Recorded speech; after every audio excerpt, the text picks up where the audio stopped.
interesting story, him, because he was just a pub musician. Not that just a pub musician, that they're very significant. But back in, I think, 2013 or 2014, he recorded Take Me to Church in his mum and dad's attic. He released it himself in Bandcamp. You know, he didn't have a record deal or anything. You know that song, Take Me to Church? Yeah, Take Me to Church! That one. That was good enough, but it was Yeah, but that was his enough. launch song. So he released that in Bandcamp, and then there was a big bidding war to sign him up, and away it went. He's doing good stuff. He's doing good. I used to always call him... He's Irish, obviously. I used to always call him Hosier. What is his name? Do you know how I know? I just presume it's I just Hosier. think of the Seven Dwarfs, right? And I think hi-ho, so I always say Hosier. But I used to call him Hoosier. Ah, bless you.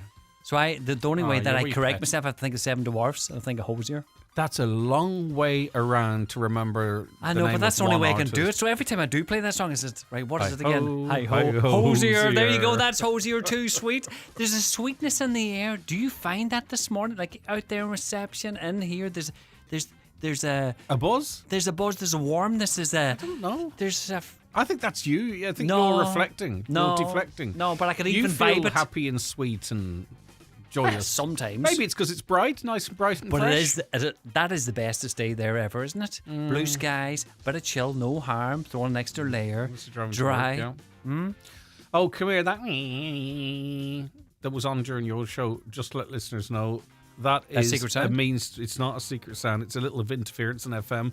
It's a means to an end. We are really making our FM infrastructure as good as it can be, and that's just a little symptom of it, which won't last Is that very on the long. back of the storm, is it? No, but Part it's of on it. part of an upgrade as well. We're upgrading as well, the main transmitters, you know. So Yeah. there's just a little wire touching somewhere. When you just love to think it was like... But you just know, bear with us. Don't tune out. Stay with us. yeah, when you love to think it was just like a little tuner, you just take it over another wee notch. But basically, that's what FM transmission is, really. Yeah. You know, that's not what's causing that little noise now and again. But Do you remember the time we used to be up on the roof, right? And you say your dad would be... What's the picture like there Yes, now? I know. A wee bit, not back a wee bit. Yeah, but- the other way. Stop. Shout at the window. But in our house, it was with an indoor aerial, and my father insisted it was going to be able to pick up Sky TV. He bought He bought a little satellite dish out the back of. Good Do you know on the Dad. wee magazine used to come with the news of the world, like something like that. He bought a little tiny satellite dish, and he And made what me did he stand pick at up? the What did he pick up? These channels in some You strange know, it place. was a little plastic satellite dish, and I was the one charged with moving. No, just a little. That's why bit. you And got I'm your- like, Dad, we're indoors. You bought it at the back of a magazine. You ain't Yeah. getting Sky Sports. This is where you got all the techie stuff from. Your dad was a tech guy, was he? He couldn't have been further from a tech guy. Analog to the core. All right, okay. Good luck. All right, Lee, take care of yourself. Lee Gooch back with you tomorrow morning at 9 o'clock. But at a minute past 9, let's get a news update. It's over to Donald Kavanagh. Thank you, Greg. Good morning. The boil water notice on the Glenties Ardra public water supply has been lifted with immediate effect. Ishka Éireann has confirmed that following consultation with the HSE, samples show the water from the supply is now safe to drink. The notice was issued on Friday, January 24th due to power outages at the water treatment plant caused by Storm Éowyn. The 6 councillors in the Donegal Municipal District are urging the Education Minister, Helen McEntee, to become involved in the discussion on the future of the Donegal Education Centre in Donegal Town. The centre is due to relocate to Letterkenny at the end of next month, following what the Management Committee say was a comprehensive consultation with teachers across the county.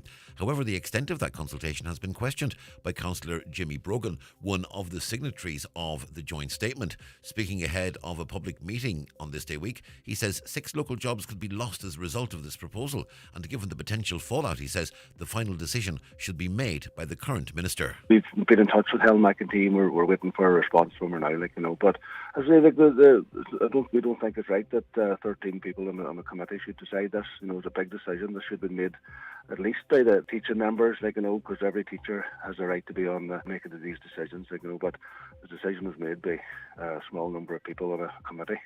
It's too big a decision to be made by a small number of people. The minister should be involved in these decisions, and the department should be involved in these decisions. And you can read that full statement from the 6 Donegal MD councillors on our website, highlandradio.com. Storm Eowyn brought record-breaking winds to a number of parts of Ireland last month. Met Éireann has released new data on the storm, which happened nearly a fortnight ago. It shows hurricane-force winds were recorded here, some of them in Donegal. With more, here's Shane Beattie. On Friday, 24th of January, Storm Eowyn brought the provisional highest wind speed since records began at Macehead in Galway. The highest gust recorded here was 184 kilometres per hour. The highest gusts ever were also recorded at Finner in Donegal, Athenry in Galway and Gertine in Tipperary. Meanwhile, 2 stations reached hurricane force 12 on the Beaufort scale at Malin Head in Donegal and Macehead. 4 stations also reached violent storm force 11, while 8 stations reached storm force 10 on the Beaufort wind scale. Meanwhile, Ireland was one of the few areas of Northern Europe where temperatures were below average last month. The EU's Climate Monitoring Service says globally it was the second warmest January on record. Temperatures around Europe were 2.5 degrees above the long-term average, while it was the 18th month out of the last 19 to break the 1.5 degrees above the pre-industrial era threshold. And Sinn Féin is accusing the government of watering down the Occupied Territories bill. The Dáil last night debated a Sinn Féin motion on prohibiting goods and services from occupied Palestinian areas. Sinn Féin says the bill is ready to go and should be enacted instead of some pale imitation. However, Simon Harris, the Taoiseach and Foreign Affairs Minister, told the Dáil amendments are needed. It's about getting legislation that is lawful, Deputy MacDonald, not about pretending to do something for the sake of it. We must get this right. We must continue to work in relation to that, and don't tut at me, and don't suggest that you have a monopoly in relation to this issue. The Irish government, no, we don't need tut-tutting. We could be a little bit more mature in relation to this debate. A cold and crisp morning with widespread frost slowly clearing, leaving a dry and sunny day. Cool but pleasant with highs of 6 to 8 degrees Celsius in light to moderate south-easterly winds. And that's Highland Radio News. We're back with news again at 10 o'clock.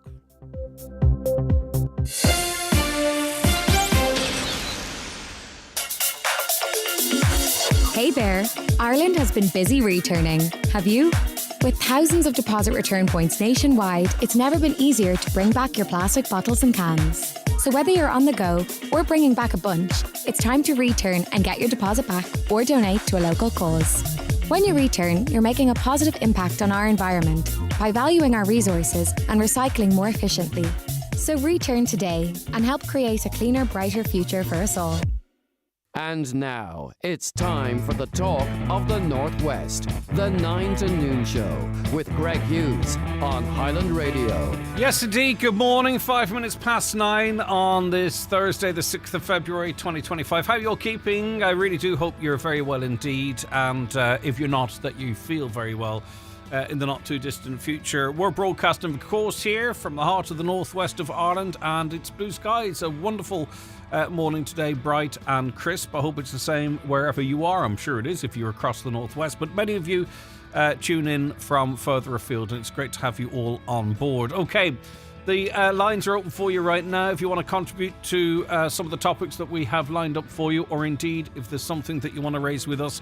086 60 25,000 086 60 25,000, your WhatsApps and texts. If you are listening outside the Republic of Ireland, 00353 8660 25,000. And if you want to give us a call, 07491 25,000, that's the telephone number, and our email address is comments@highlandradio.com. Good morning, Anthony and Beth, both saying hello early on our live stream on Facebook. Highland Radio News, Sport and Obituary Notices on Highland Hub on Facebook as well. And we're also on YouTube, Highland Radio Ireland, so you can watch the show on your smart TV or your Fire Stick, and on Elon Musk's X platform. Let's have a look at the papers, because we do have loads of guests lined up for you today. The front of the Derry People Donegal News. A Letterkenny woman has told of her turmoil and fear after learning the man jailed for raping her is to be released from prison in April of next year, 3 years early. Dominique Meehan was brutally attacked by Keith Hearn at the Crown Plaza Hotel in Blanchardstown on July 4th, 2015. Ms. Meehan had been volunteering at an arcade gaming convention, setting up a projector in a screening room when Hearn locked the door, tied her up, raped her and threatened to kill her with a knife. Hearn of Alberton Drive, Dublin, pleaded guilty to 2 counts of rape, one count of false imprisoning Miss Meehan. He was sentenced to 12 years imprisonment in June 2017, but he is due early release now, 3 years early. You can read more from Dominique in that paper today. The Tyrconnell Tribune, new bishop for Raphoe Diocese. That was the news confirmed by clergy at weekend masses in the diocese, as mass goers also heard that 6 priests are to retire this year as their numbers continue to decline further. 6 in 1 year, hard to replenish when you see so few entering the priesthood now compared to the generation of priests that's retiring now. Prior to the final blessing in Holy Cross Church, Dunfanaghy on Sunday, the parish priest, Father Martin Doohan, told the congregation that last Friday the administrator of the diocese, Monsignor Kevin Gillespie, called all the priests together.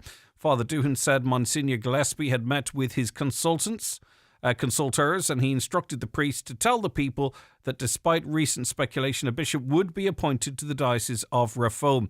They don't know when. It could be the summer or it could be later on. Amalgamation with Derry is not on the cards at the minute, which is significant news. So there is no new bishop announced as such, but there will be a bishop with a specific responsibility of Raphoe. On to the Derry news this morning. Councillors and MLAs in line for pay rises. North and South, actually. TDs are due a big pay rise shortly. But up north, Council and Assembly pay for the North's politicians has come under scrutiny. Derry City and Strabane District councillors last week voted in favour of the Department for Communities' updated scheme of allowance. Under the scheme, every member's annual base allowance will increase from €15,071 to €17,456. It's the first rise since 2019 and will be backdated to April 2024. Nice little tickle. It's always nice when you see the sterling sign in front of it too. It feels a little bit more significant. We carried and discussed comments from Donald Trump yesterday about his plans for Gaza. Interesting, his press secretary, who pulls no punches, is really quite direct, rode back significantly, actually, on a lot of his claims, talking of temporarily moving people out and then them moving back in. But anyway, it's still on the cards. But as I say, the White House itself rowing back really quite significantly on his suggestion that he would move everyone out and build the Riviera in the Middle East effectively. But the papers might be a little bit behind the story.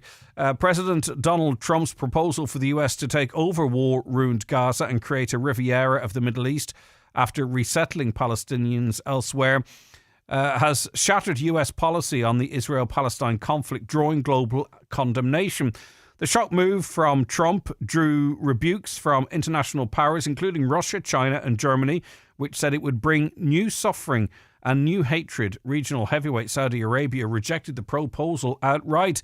In his first major Middle East policy announcement, Trump said he envisaged building a resort where international communities could live in harmony after over 15 months of Israeli bombardment, devastating the tiny coastal enclave and killing more than 47,000 people by Palestinian tallies. But as I say, the White House rolling back significantly in relation to that. So maybe that's one he might not pursue. Do you remember the smartphone pouches? You might have thought that, the controversy over them would have led to the notion being scrapped. But no, the government are persisting with it. The Times tells us that the government will press ahead with plans to spend €9 million of your money on smartphone pouches. Minister for Education Helen McEntee has said, despite new research that has found banning phones in schools is not linked to pupils getting higher grades or having better mental health.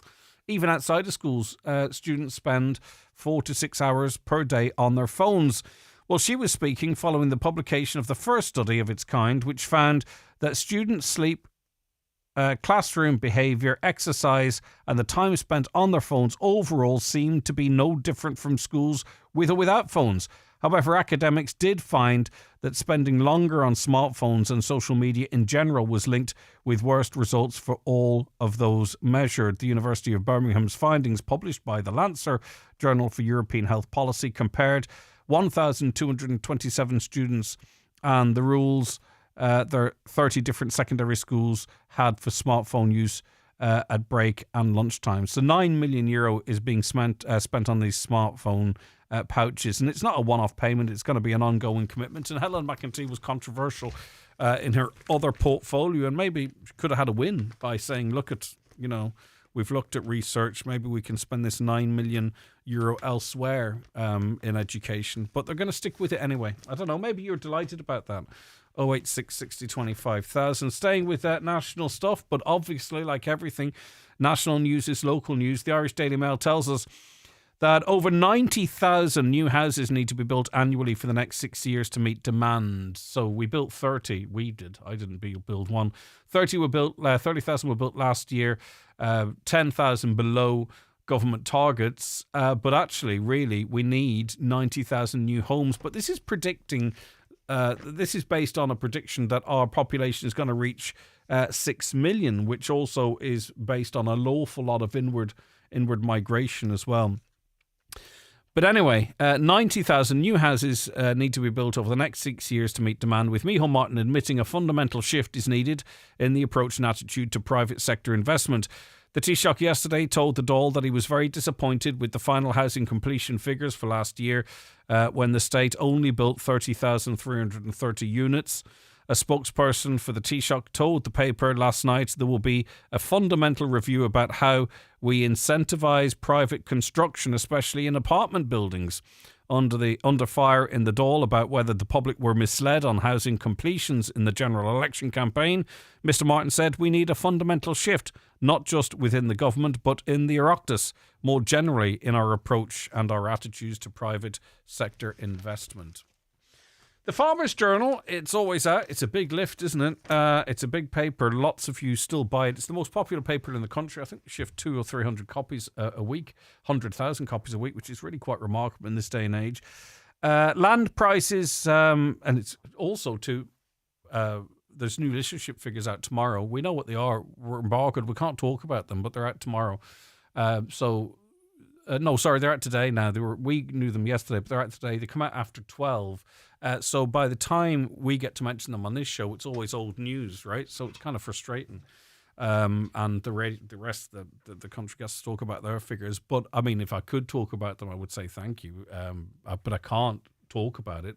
I mean, hypothetically, if thousands more of you were listening every day, it would be something I'd be really grateful for. We'd be really grateful for as a team. In fact, overall, I don't know, 4,000 or 5,000 more of you every day were listening. It would be fantastic. We'll see at 12, but just let's say if that were the case, though I can't say it because of this embargo, thank you so very, very much for supporting this show and continue to support it and supporting it in greater numbers. Just in this day and age where people can get stuff from, we've got a massive change in the population here. So in terms of percentages, right, you divide your listenership into the total amount of people that can listen to a radio station, okay? And, that could potentially drive the figures down because maybe new people coming to Donegal don't listen to Highland Radio.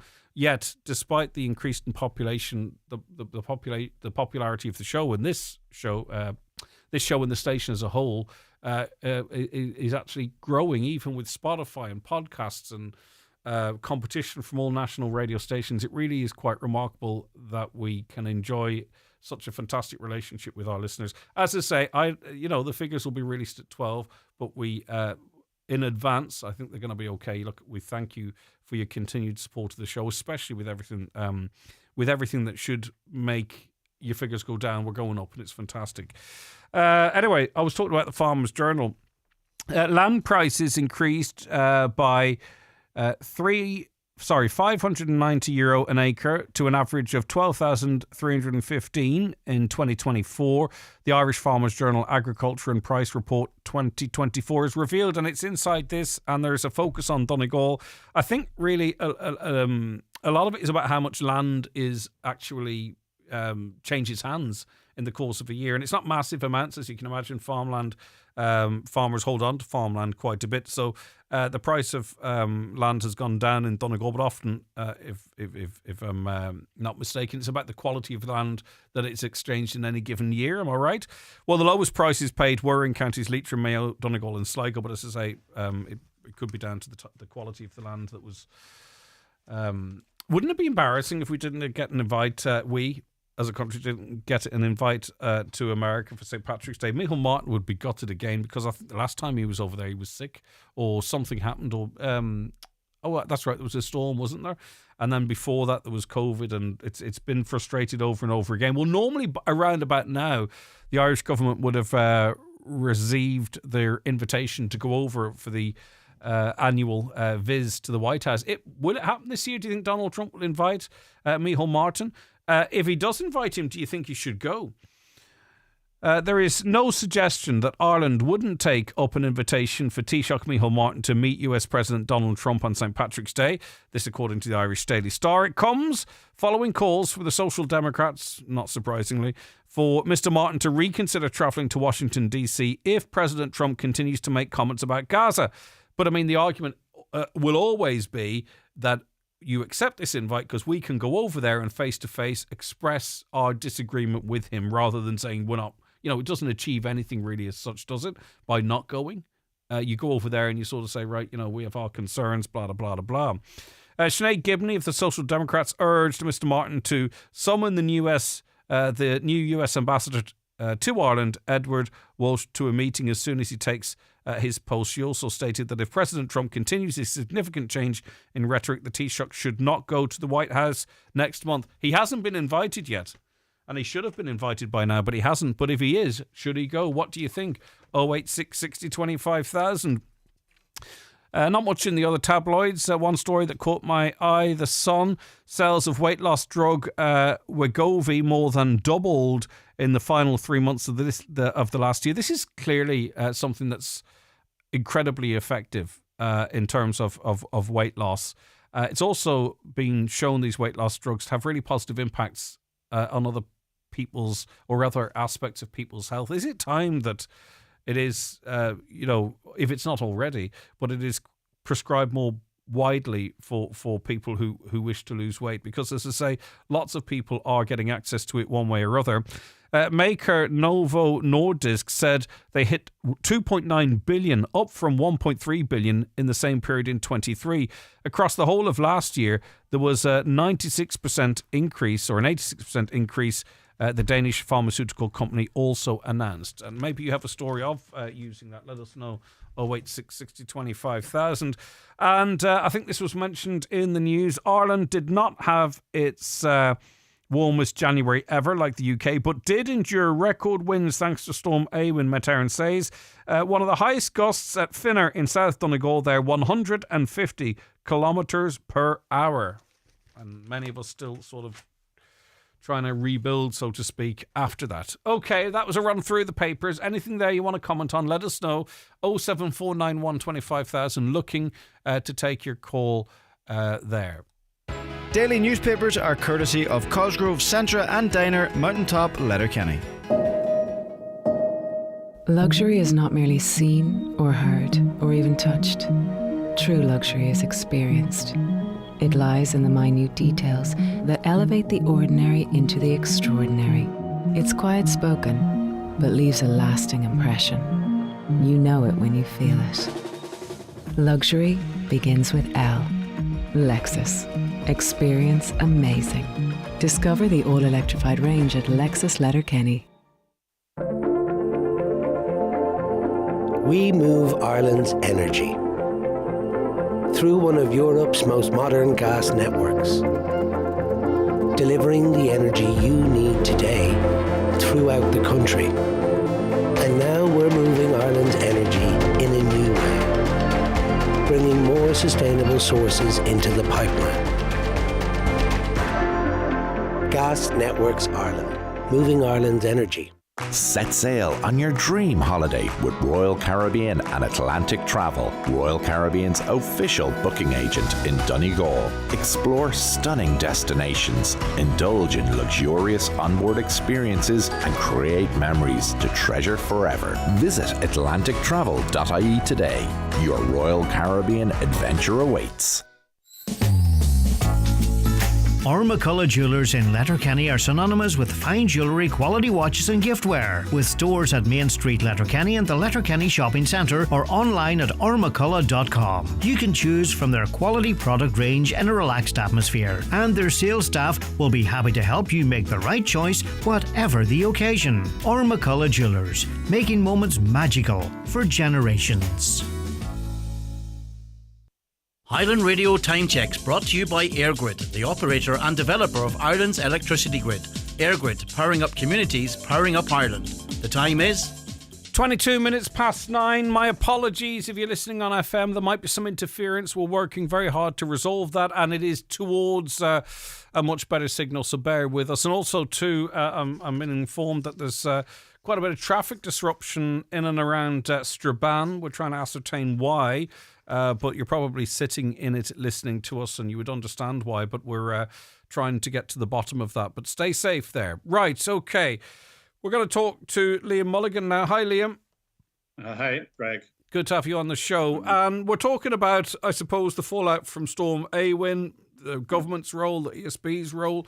I mean, I think we can all say that we are full of admiration for the on-the-ground workers working in really tough conditions, trying to work through all the problems. Notwithstanding that, there are bigger questions for the ESB to answer, because apparently we're going to have to pick up the storm, the bill for Storm Awen. And this is the fact of the nature of the rules the government has laid down for how we pay for the network. We pay for the network through the standing charge. The standing charge is effectively renegotiated every 5 years between the ESB and the Commissioner for the Regulation of Utilities, who is put there by the government. And to some extent, his job is to stop the ESB spending money, spending too much money. But how do you find too much when it comes to something like this? And we do have, I've dealt with the ESB for over 30 years. It has good sides. It has sides which need a lot of improvement. But it has also this unique difficulty of the nature of our network. The ESB is part of two genuinely revolutionary actions that our government has taken. The Shannon scheme, which was launched 100 years ago this year, and the rural electrification, which started in the 40s when we were quite a poor, depressed country. And to do that, we followed an American model, which is the cheapest possible model for delivering power in rural areas. And it leaves us with vulnerabilities. But as I say, we are not Netherlands and Belgium, say, which fit 5 times the population into the same area as the Republic. So there are going to be things, but who's responsible? Well I mean, if I'm not mistaken, the ESB is semi-state, right? Uisce Éireann semi-state. Yeah. Okay, so there's been generational underspending in our water infrastructure, isn't that correct? That's correct. Yep. So now Uisce Éireann is charged with bringing it up to certain standard. Okay, investing heavily right across the country. In fairness, still an awful lot of work to do, but that's just given that that's what Uisce Éireann does, and that's taken out of our general taxation. The ESB model is that, you know, maybe they don't maintain the infrastructure as well as they should have over the years.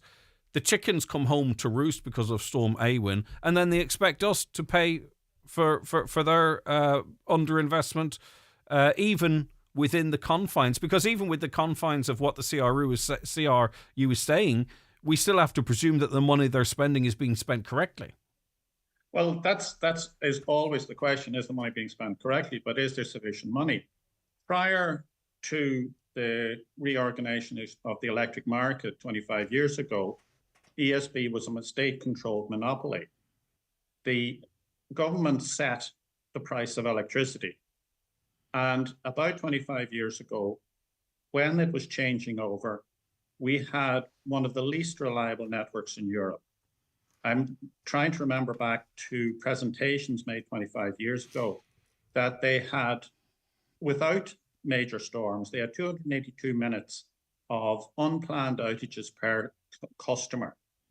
That's over 4 hours. And that was, when you calculate that was, the people in Dublin had practically no unplanned outages, what the situation with the rural consumer was. The poles were rotting. The wires had not expanded enough with the increase in consumption. If somebody had a milking parlour behind you, beside you, your lights went brown during the milking. Mm-hmm.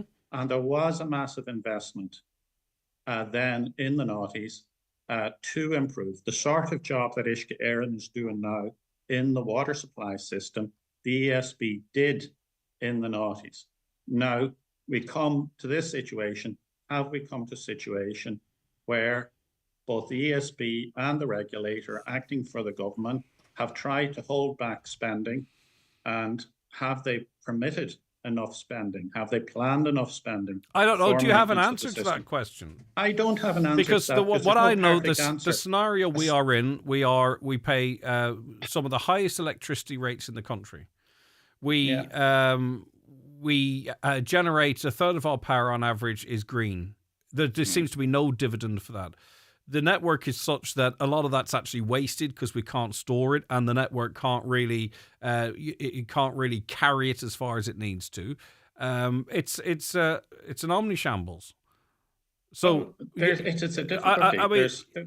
A lot of the things, there's an omni-shambles in the electricity supply throughout Europe. We have our own particular version of that omni-shambles. Except we're being shafted by paying the... I think I could swallow the outages a bit more if I was paying some of the lowest rates in the country. Well, so where's the money going? Like, where's the money going? What's it being invested in? How's it being spent? Well, you have to... The question is, we need a clarification. We need the government to come out. We do need an investigation into where the money is going, because there's two sides to your electricity bill. There's the network, and that is very clearly put together, planned by the government. And then there's the actual electricity itself, the generation of electricity, which is an open market, which is an open market, and that the market decides. So which part of it is causing the increase in costs? Is it the network? Is it trying to pull the network together? I don't read. We want that information. Yeah, but I think there's more going on than that, right? Say, for instance, we seem to have unlimited capacity for data centers, right? Data centers now draw more power than all of the domestic electricity. And we can seem to be able to continually accommodate them. Right, so that clearly, the investment, obviously, is going into the infrastructure to support data centers. It's not going into it to make sure that there's a decent network from one town to the next in Donegal. That has to be the case, surely, no? No, the way that works is that the data centers sit down beside the high voltage. Say, if a data center was in Letterkenny, it'd sit near Listillion. They theoretically don't need more infrastructure. But what it means is that we need a lot more infrastructure. This is a question of the silo thinking. The IDA is changing data centers, which don't provide a lot of employment, but they're chasing data centers. And the government is regulating a network for something else. So we have to have joined up thinking. We are getting more data centers than we can handle. Yet the government is insisting we take them in. Why is that? We need to plan our network. And storage is going to cost money. Storage is going to need a complete change of thinking from the government, whether it's hydrogen or whether it's water or what it is. It's not going to be batteries. Batteries will cover you up to a certain point. It's easier to invest in. They're smaller in the amount of work that has to be done, but it's not sufficient for what we need. And the government simply isn't moving to do this because this is a maintenance issue. Right, so you're saying effectively we need to know where money is being spent. Maintenance is the last thing government thinks about. All right, okay. Listen, interesting insights. Thanks so very much indeed. That was Liam Mulligan there, who was commenting on that stuff. Anything you want to say, 086 60 25,000. There is a tailback of traffic, as I mentioned there a little while ago. It's a tailback of traffic going from Applegreen, Lifford into the roundabout at Asda Strabane. It is due to a traffic collision. This listener believes that nobody appears to be hurt, but police are on the scene there. Other comments coming in. Do the fools at the RSA actually drive? I have an Astra 1.7 CDTI, and it looks like I'll be driving around in second and fourth gear to keep to new speed limits according to trials I've tried over the last couple of days.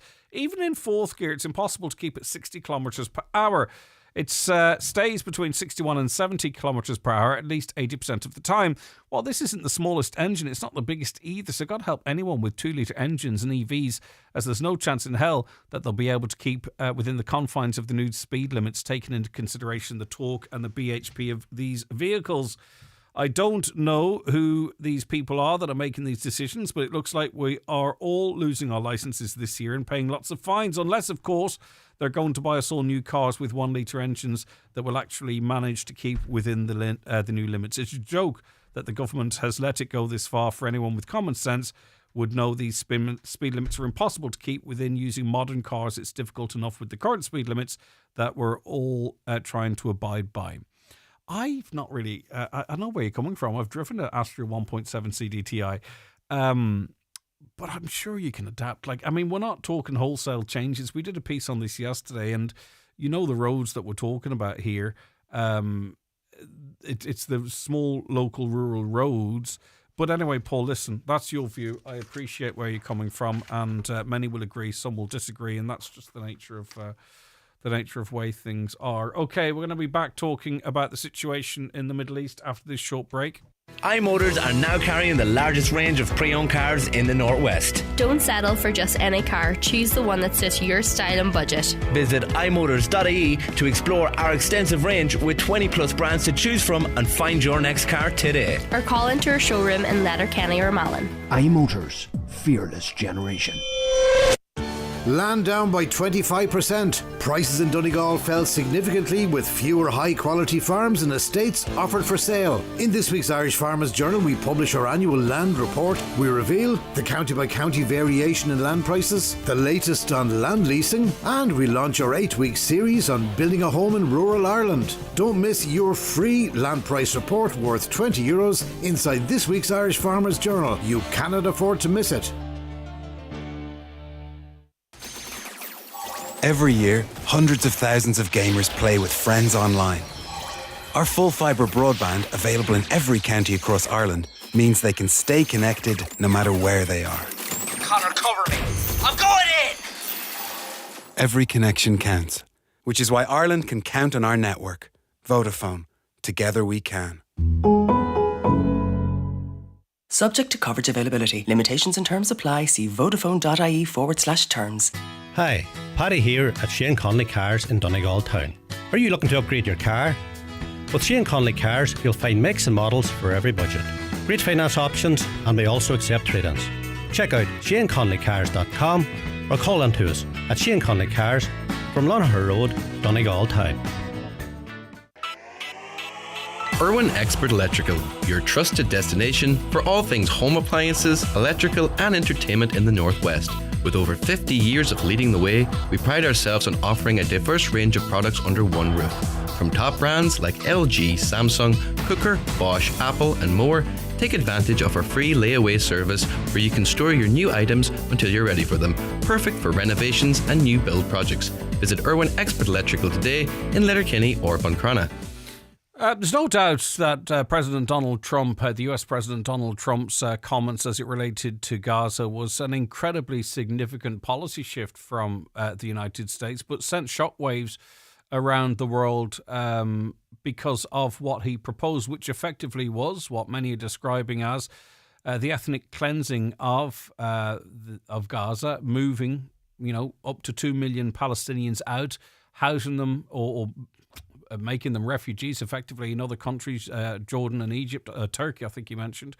And when he made his announcement, there was no word of it being temporary or them ever returning, that Gaza would be turned into effectively a millionaire's row, a holiday resort for the entire world. And this was all related as Benjamin Netanyahu of Israel looked over, smirking, laughing, agreeing, not rejecting it.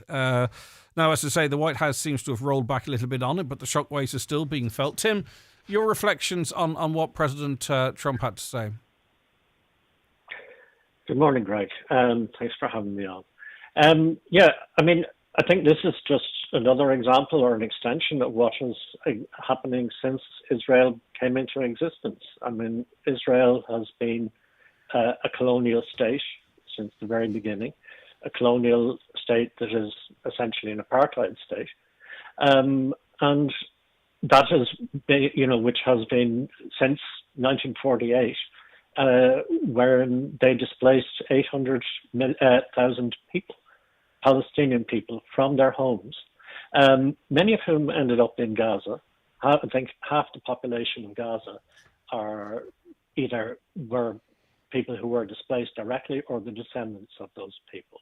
So this is just the US continuing and supporting the attitude or the Zionist approach of Israel. And I think it's about time now that the world actually stood up and, we've already heard all of the condemnation I think both the Taoiseach and the Taoiseach's comments yesterday about Trump were actually very weak. And not even at that point, they're even backing down on that. And we have to actually take strong action against Israel, along the lines that we did with South Africa, which was another apartheid state. And the world eventually brought an end to that state. In terms of... Greg, Ireland was a leader in that. Ireland was one of the first countries to impose sanctions. And I think it's time now that Ireland took a moral, principled stance. And it may cost us, but we take a stance and actually start doing some action. Like what, though? I mean, Ireland did join South Africa, as a country you just mentioned, in their case against Israel. There's no Israeli ambassador in Ireland any longer. Some of the language used by those that have been elected as leaders of this country has been quite pointed and sharp towards Israel. I mean, as we see this play out, there's no point having a massive reaction to what Donald Trump has said, is there? Because in 24 hours since he said it, there's already been a significant rollback from the White House and quite a significant international backlash. So maybe we're just involved in the art of democracy here. Let's wait to see how the dust settles before we burn any bridges on this issue. Greg, I think we need to go beyond the reactive politics of the last thing that was said or the last atrocity or whatever. We need to look at the fact that Israel is a Zionist apartheid state, and that's exactly what it is. The ICJ has ruled that it is an apartheid state and that it is committing genocide. And we have to go beyond the diplomacy, the making speeches, to actually taking action. Like what, though? Sorry, Tim. What else can we do? Pardon my ignorance. Greg, I was trying to get... Okay. As I was trying to say there, Ireland took a lead when it came to South Africa and imposed sanctions. We banned all the import of all goods from South Africa. We have currently before the Dáil, and have had since I think 2018, the Occupied Territories Bill, which the government has consistently kicked a touch and now is saying, we have to rewrite it. This is nonsense. Now that is just a minimal, very, very minimal. It only applies to goods that are produced and services that are produced within the occupied territories. That we need to step this up. We need to actually sanction Israel, and we do have an ambassador. We have ambassadors from other countries that are based in London, just because they closed the embassy. We have an ambassador. I don't know if you've had her on the radio here, but I've heard her on RTE certainly. So we have the diplomatic channels are still there, but we need to up it. We need to impose sanctions upon Israel. We need to impose economic, political, and cultural, and academic, and cease all contact and all support for this. I mean, we've had a situation not that long ago in Second World War when the world essentially stood back and appeased Germany and appeased the Nazis, and that ended up in the Holocaust. And after that, all of these, that shocked the world. But what has happened since? We now have a situation where the Zionist state, and that's not the Jewish people. This is not the Jewish people doing this by any means. It is a political ideology that is doing this. Okay, so what are you, to what end? Okay, so the action that you're proposing is to compel Israel to do what? To end the practice of apartheid. I'm sorry, Greg, but in July the ICJ ruled that all states have a duty to prevent genocide, to prevent apartheid, an actual duty to do it. And short of invading, okay, and I'm not proposing that. I'm not proposing a military action. It worked in South Africa, was to isolate. The EU has to do it. Any right-thinking country has to do this. Israel is economically vulnerable. It is entirely dependent upon support from the West to exist. Switching that off will end it. I understand what you're saying, Tim, and Ireland could take its stand, what have you. But there is the level of influence and integration between the likes of the United States and Israel, but also other major significant countries. It would make no material difference. It would be a stand, but this is not like South Africa. Israel and Israelis have an incredible influence. Not like South Africa. I'm sorry, Greg. It is exactly like South Africa, and I'm not too sure. So how you're old saying? you are, but are you I'm old saying? enough to remember apartheid. Yeah, okay, I was understand. part of the anti-apartheid Tim, movement. I don't know. This seems to be one of the issues where people don't want a two-way conversation. I don't know why, but every time I try and discuss the issue in the Middle East, it's impossible to have a two-way conversation because people get so edgy about it. I know it's significant, right? But it's surely something we need to tease out and talk about and get different views on. And I say that with absolute respect, Tim. The point I was making, do you believe there was the same level of interdependency between South Africa and the United States as there is between the United States and Israel? What has that got to do with it, Greg? Because the reason why Greg, this is what protects Israel, right? Is because I the economies and what have you between the Israel and the United States are so interdependent, and money talks, and that's what I'm saying is different about the South African situation. It was easier, I think, for people to take a stand in the way that they did, but Israel has influence, seemingly a great deal of influence. That it can exercise on the likes of the United States and other countries, and that's how I believe it to be different to South Africa, regardless of my age. Okay, well, I think we have to go back then in a little bit, because there was a point when South Africa's influence on the United States, on Europe, on Israel even. Israel was actually started off being critical of South Africa, and then switched to actually supporting South Africa. But there was a point where we are at now, when South Africa's political influence around the world supported it, allowed it to exist for decades and decades. And then it wasn't. Ireland took a lead and it was in the 80s when, to be honest with you, we were broke, but people took a principled stand. Okay. And, the same, as I said in my text, I actually compared what was going on to I'm not trying to compare the Nazi slaughter of the Jews, but the world stood by. Mm-hmm. The world waited. And the world waited when it turned to South Africa until public pressure, until some brave workers in Dunnes Stores took the stand and refused to handle South African goods. Yeah. And that is what precipitated it. And that brought pressure onto the Irish government here eventually, but Ireland led. It's time for us to, again, take a moral, principled stand and do something. The words may be good, the words may be fine, and all of the protestations may be fine, but this is something that needs to happen, and it needs to happen in a pressured way. No, I get you. And I just maybe I'm being cynical. I mean, the time you talk of is when, the influential people or the people that had a voice or a platform were the likes of Gay Byrne and stuff. We just are in a very different country now, whereby there's an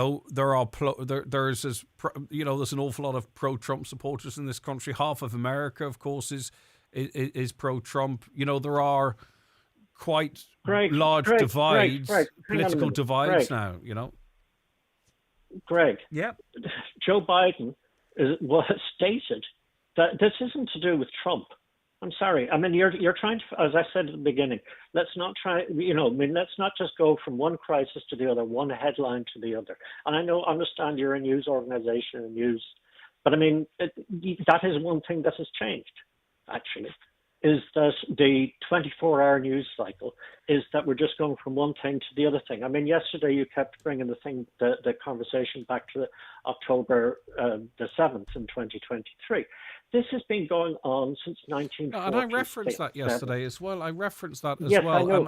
And I talked about the response post-October 7th, and much of this predates that. I do understand that. But okay, but the news cycle keeps going back to that. There has been the Nakba in 1947-48 was an atrocity, a massive atrocity. 800,000 people displaced, removed from their homes. That's what half the population of Northern Ireland. Yep, I get you. Tim, I do have to move on. I mean, just to be clear, I'm not saying what you're saying shouldn't happen, but what I'm saying is that I can't see it happening. I do believe it to be a little bit different to the South African situation. It doesn't mean that I think what has happened since October the 7th, this collective punishment of Palestinians, is in any way justifiable. It's just I just don't see us getting to the place that you want us to be in. But I suppose you're saying the Irish government Greg, could take a lead in relation to that. But what would help is to expand the narrative, expand the conversation, but beyond just this politics. I mean, we had the politics of the last atrocity in Ireland here too, as well. Every time one side let off a bomb or the Brits shot somebody or whatever, and everybody spoke, and would you condemn this and would you condemn that? Okay, this is a long-term political strategy that we're looking at here, and the whole, you have to look at it in context all the way through, and part of that context is the way that Europeans treated Jews for millennia. Part of that context is that. I do understand, but I do believe, Tim, you're talking about the historic, and if Trump were to follow through with what he's suggesting, it's not something we haven't seen before. But what I believe is that Israel and the United States believe that this is end game, that they have the plan to draw a line under this and consign it to history. That's the so I mean, we can't ignore what's happening right now as well. Of course, the historical context is very important, but it feels to me like the United States is in their mind at the end game of this to draw a line under it once and for all. Well, so you're saying that, okay, that is one point of view. I think that is morally reprehensible. No, of course, I think most people do. Okay. I think most people do, of course. Okay. To sort of suggest that, and to stand beside the man who destroyed it and say it's destroyed and we need to relocate people elsewhere and effectively build American weapons. Well, exactly. I mean, the irony's not lost on me. Don't get me wrong, but I presume that's what they're thinking, that they draw a line under this and everyone moves on. I don't know. I'm not saying defending it. I'm just observing what seems to be happening. I don't think the Palestinian people are going anywhere. They're not going to move. But as I said to the Palestinian yesterday, who stands up for them? They don't have. They battle, yeah. But they don't have the capability to resist. So who stands up for them? Well, that's what I'm saying. It is up to the world to say, look, this is wrong. Yeah. This is, I mean, the International Court has said it is wrong. And they've said you now have every country now has the obligation to do something about this, to take political, economic action. Okay. And we have, but the words, the rulings are great. Action has to happen. Okay, and Tim, I'm not saying, not that it matters whether I agree or disagree. I'm not saying I am opposed to your views. The purpose of my questions was to try and get to really, what actually can be done, what can be achieved, because, words aren't getting us anywhere. Like, opinions aren't progressing this situation. It's not going to be me or you. We can all make a difference, Tim. I was just trying to sort of draw it out into the wider, geopolitical situation. Where are we going with this? It's quite concerning. I share many of your concerns, and I really do appreciate your time. Lots of you actually texting in on this.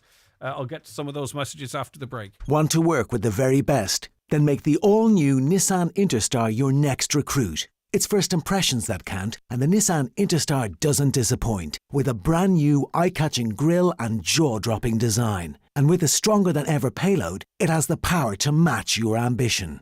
Available now in electric and diesel versions. Let the world know you mean business with the all-new Nissan Interstar. Contact your local dealer or visit nissan.ie. Nissan. Defy ordinary.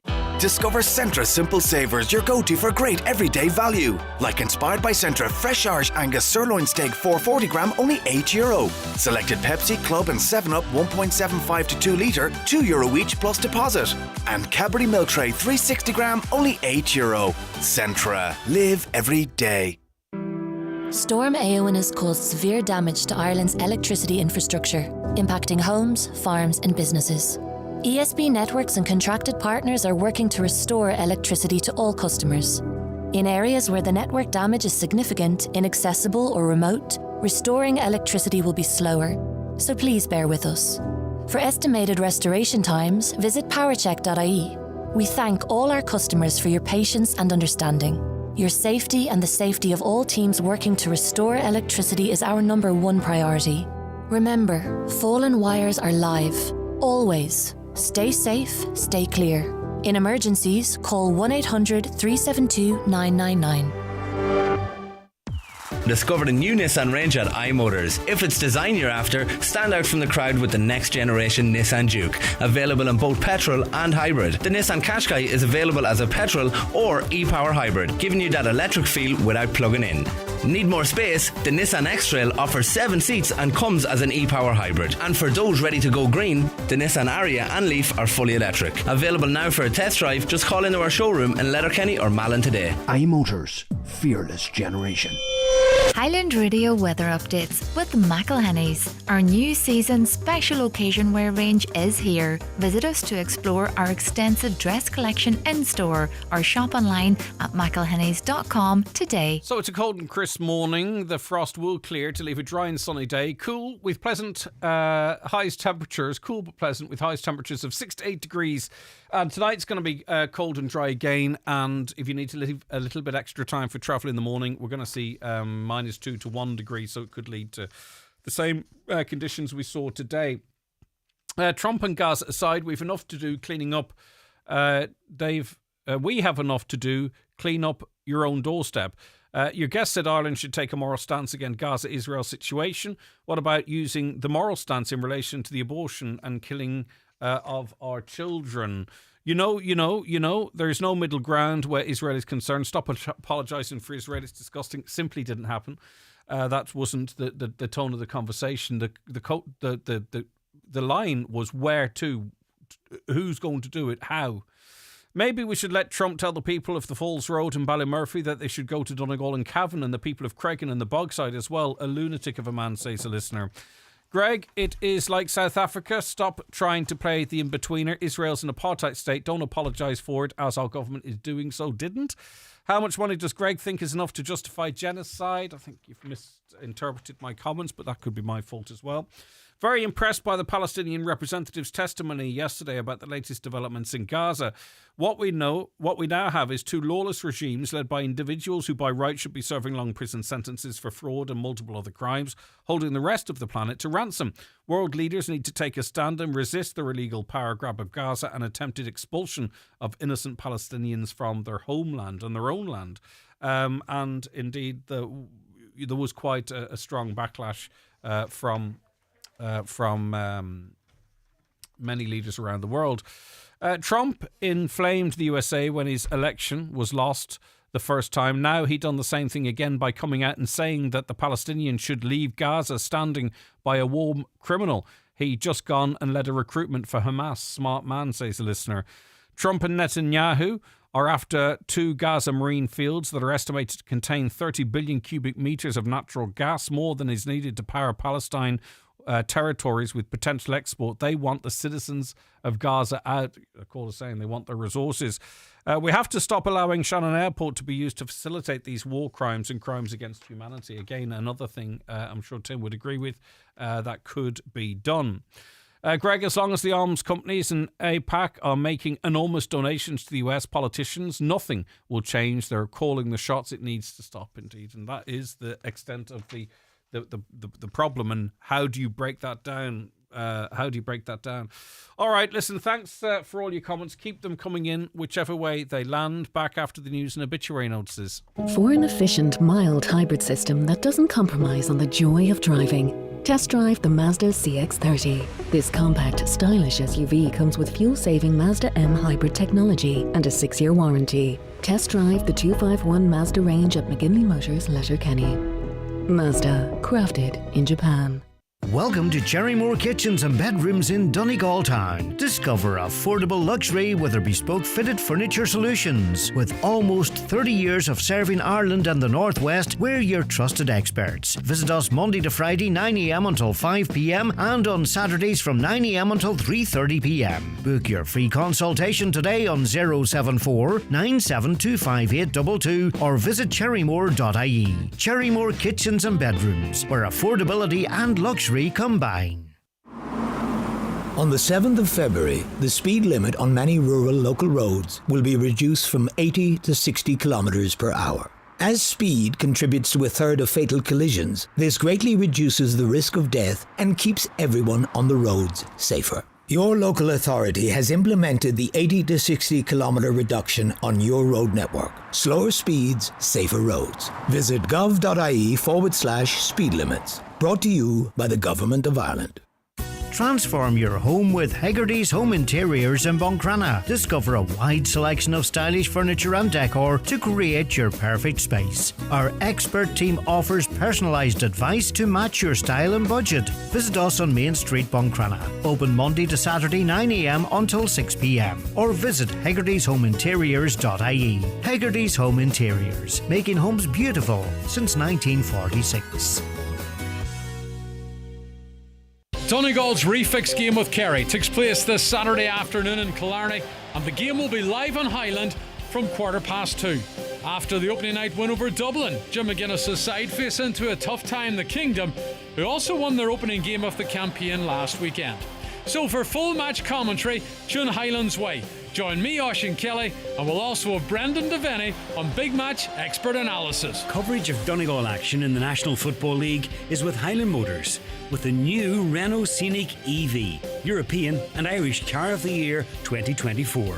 Renault have reinvented the Scenic with cutting-edge technology, including 610 kilometres driving range.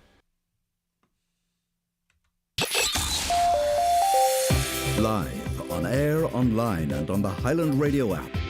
This is Highland Radio News. Good morning, it's 10 o'clock. Donal Kavanagh at the news desk. The boil water notice on the Glenties Ardra public water supply has been lifted with immediate effect. Uisce Éireann has confirmed that following consultation with the HSE, which has been sampling the water, customers can now resume normal use of the public water supply. Meanwhile, Air says the vast majority of issues caused by the storm have now been rectified.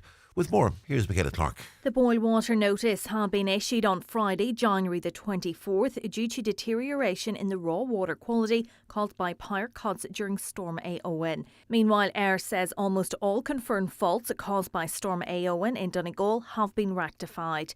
The communications network says this storm ranks among the most significant weather events to impact Ireland's telecommunications infrastructure in recent decades, affecting all counties across the country.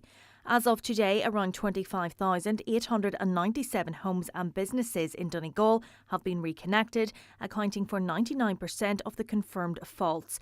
Out of approximately 70 mobile sites initially affected by the storm across Donegal, the vast majority have been recovered since last week. The 6 councillors in the Donegal Municipal District are urging Education Minister Helen McEntee to become involved in the discussion on the future of the Donegal Education Centre in Donegal Town. The centre is due to relocate to Letterkenny at the end of next month, following what management says was a comprehensive consultation with teachers right across the county. However, the extent of that consultation has been questioned by Councillor Jimmy Brogan, one of the signatories of the joint statement. Speaking ahead of a public meeting on this day week, he says local jobs could be lost, 6 of them, as a result of the proposal. And given the potential fallout, the final decision should be made by the current minister. We've been in touch with Helen McEntee. We're waiting for a response from her now, But as I say, we don't think it's right that 13 people on the committee should decide this. It's a big decision. This should be made at least by the teaching members, because every teacher has a right to be on making of these decisions, But the decision was made by a small number of people on a committee. It's too big a decision to be made by a small number of people. The minister should be involved in these decisions and the pardon should be involved in these decisions. There have been reports of a considerable backup of traffic in Strabane as a result of a collision involving 2 lorries at the Derry Road Bradley Way roundabout this morning. Lorries are on the roundabout with police vehicles attending. We understand there is traffic building up across the bridge toward Lifford and on Bradley Way toward Omagh. There have been no reports of serious injuries. The price of farmland has seen a significant decrease in Donegal, according to the Farmers Journal annual land report. Last year, the average price of land in Donegal was €7,953 per acre. That's down 25% on 2023. The figures come from the sale of 89 farms in Donegal last year. More detail on that, of course, on our website, highlandradio.com. A Foyle MLA is requesting that a cash machine be put in place at Ebrington Square in Derry. The location is seeing a considerable rise in the number of street vendors, with more and more events taking place there. MLA Pádraig Delargy says it's imperative that small businesses are supported in their ventures and that older people in particular aren't put at a disadvantage. This call, I suppose, has largely come because we've been contacted by a number of elderly people who really don't like to use the contactless facilities that are there. They prefer to use cash. So do a number of other people. And I suppose for us, this is a point of access for everybody. We want Ebrington Square to be open to everybody, to be accessible to everybody. The government has been accused of dancing around the Occupied Territories Bill. The Dáil last night debated a Sinn Féin motion on prohibiting the importation and the sale of goods from occupied Palestinian areas. The government said substantive amendments are required in the legislation and there are major issues to overcome. Sinn Féin's Donoghue Lera accused the government of watering down the bill. A lot of what we've heard tonight is dancing around the issue. This motion relates to the Occupied Territories Bill, and it hasn't fundamentally addressed what is happening here. And you can't expect us or the Irish public to believe that black is white.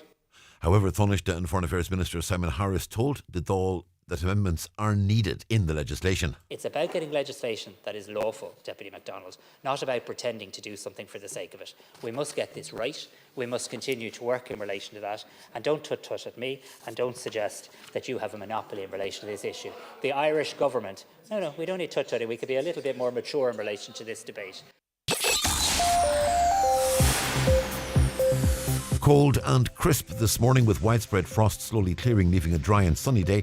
Cold but pleasant with highs of 6 to 8 degrees Celsius in light to moderate southeasterly winds. Well, that's Highland Radio News. We're back with news headlines again at 11. Check all of today's news, of course, on our website, highlandradio.com. But for now, from the news team, good morning.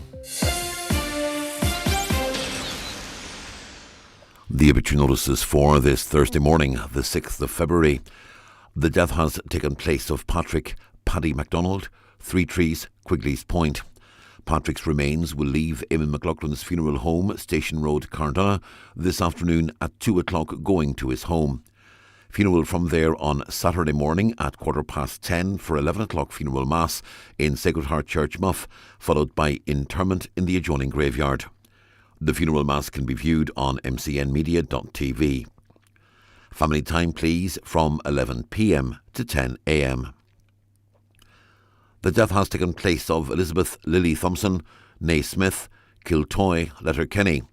Lily's remains will arrive at Conwell Parish Church this evening at 7:15 to repose overnight. Funeral service there tomorrow at 2, followed by interment in Newleck Cemetery. The death has taken place of Mary Hegarty, née Gallagher, Malin Moore, Glencolmkill. Remains reposing at Chauvelin's funeral home, Sandfield Ardra, from 12 noon until 4 o'clock today, with removal to her late residence at Mallinmore, Glencolmkill. Reposing there from 6 p.m. to 9 p.m. and again tomorrow from 11 a.m. to 9 p.m. House private, please, at all other times and on the morning of the funeral. Funeral Mass at 11 o'clock on Saturday morning in St Columba's Church, Cashel, Glencullen, with burial afterwards in the adjoining cemetery. The funeral Mass will be streamed on mcn.live. The death has taken place of John Pat Kerr, Meanrea, Rathmullen, reposing at his home from 12 noon until 10 o'clock today. Requiem Mass tomorrow at 12 noon in St Catherine's Church, Ochterlin, with burial afterwards in Rathmullen Cemetery. Family time, please, on the morning of the funeral. Family flowers only, please. Donations in lieu if desired to the Donegal Hospice, care of any family member or Patrick Sweeney, funeral directors. And the death has taken place of Paddy Gallagher, Station Road, Glenties. Removal from his home this morning, going to St Connell's Church, Glenties, for funeral mass at 11, followed by burial in Conwell Cemetery, Letterkenny. House private, please, before the funeral, which can be viewed on churchservices.tv. Family flowers only, please. Donations in lieu if desired to the Donegal Hospice, Letterkenny. For family information and more details regarding wakes and funerals, please go to highlandradio.com.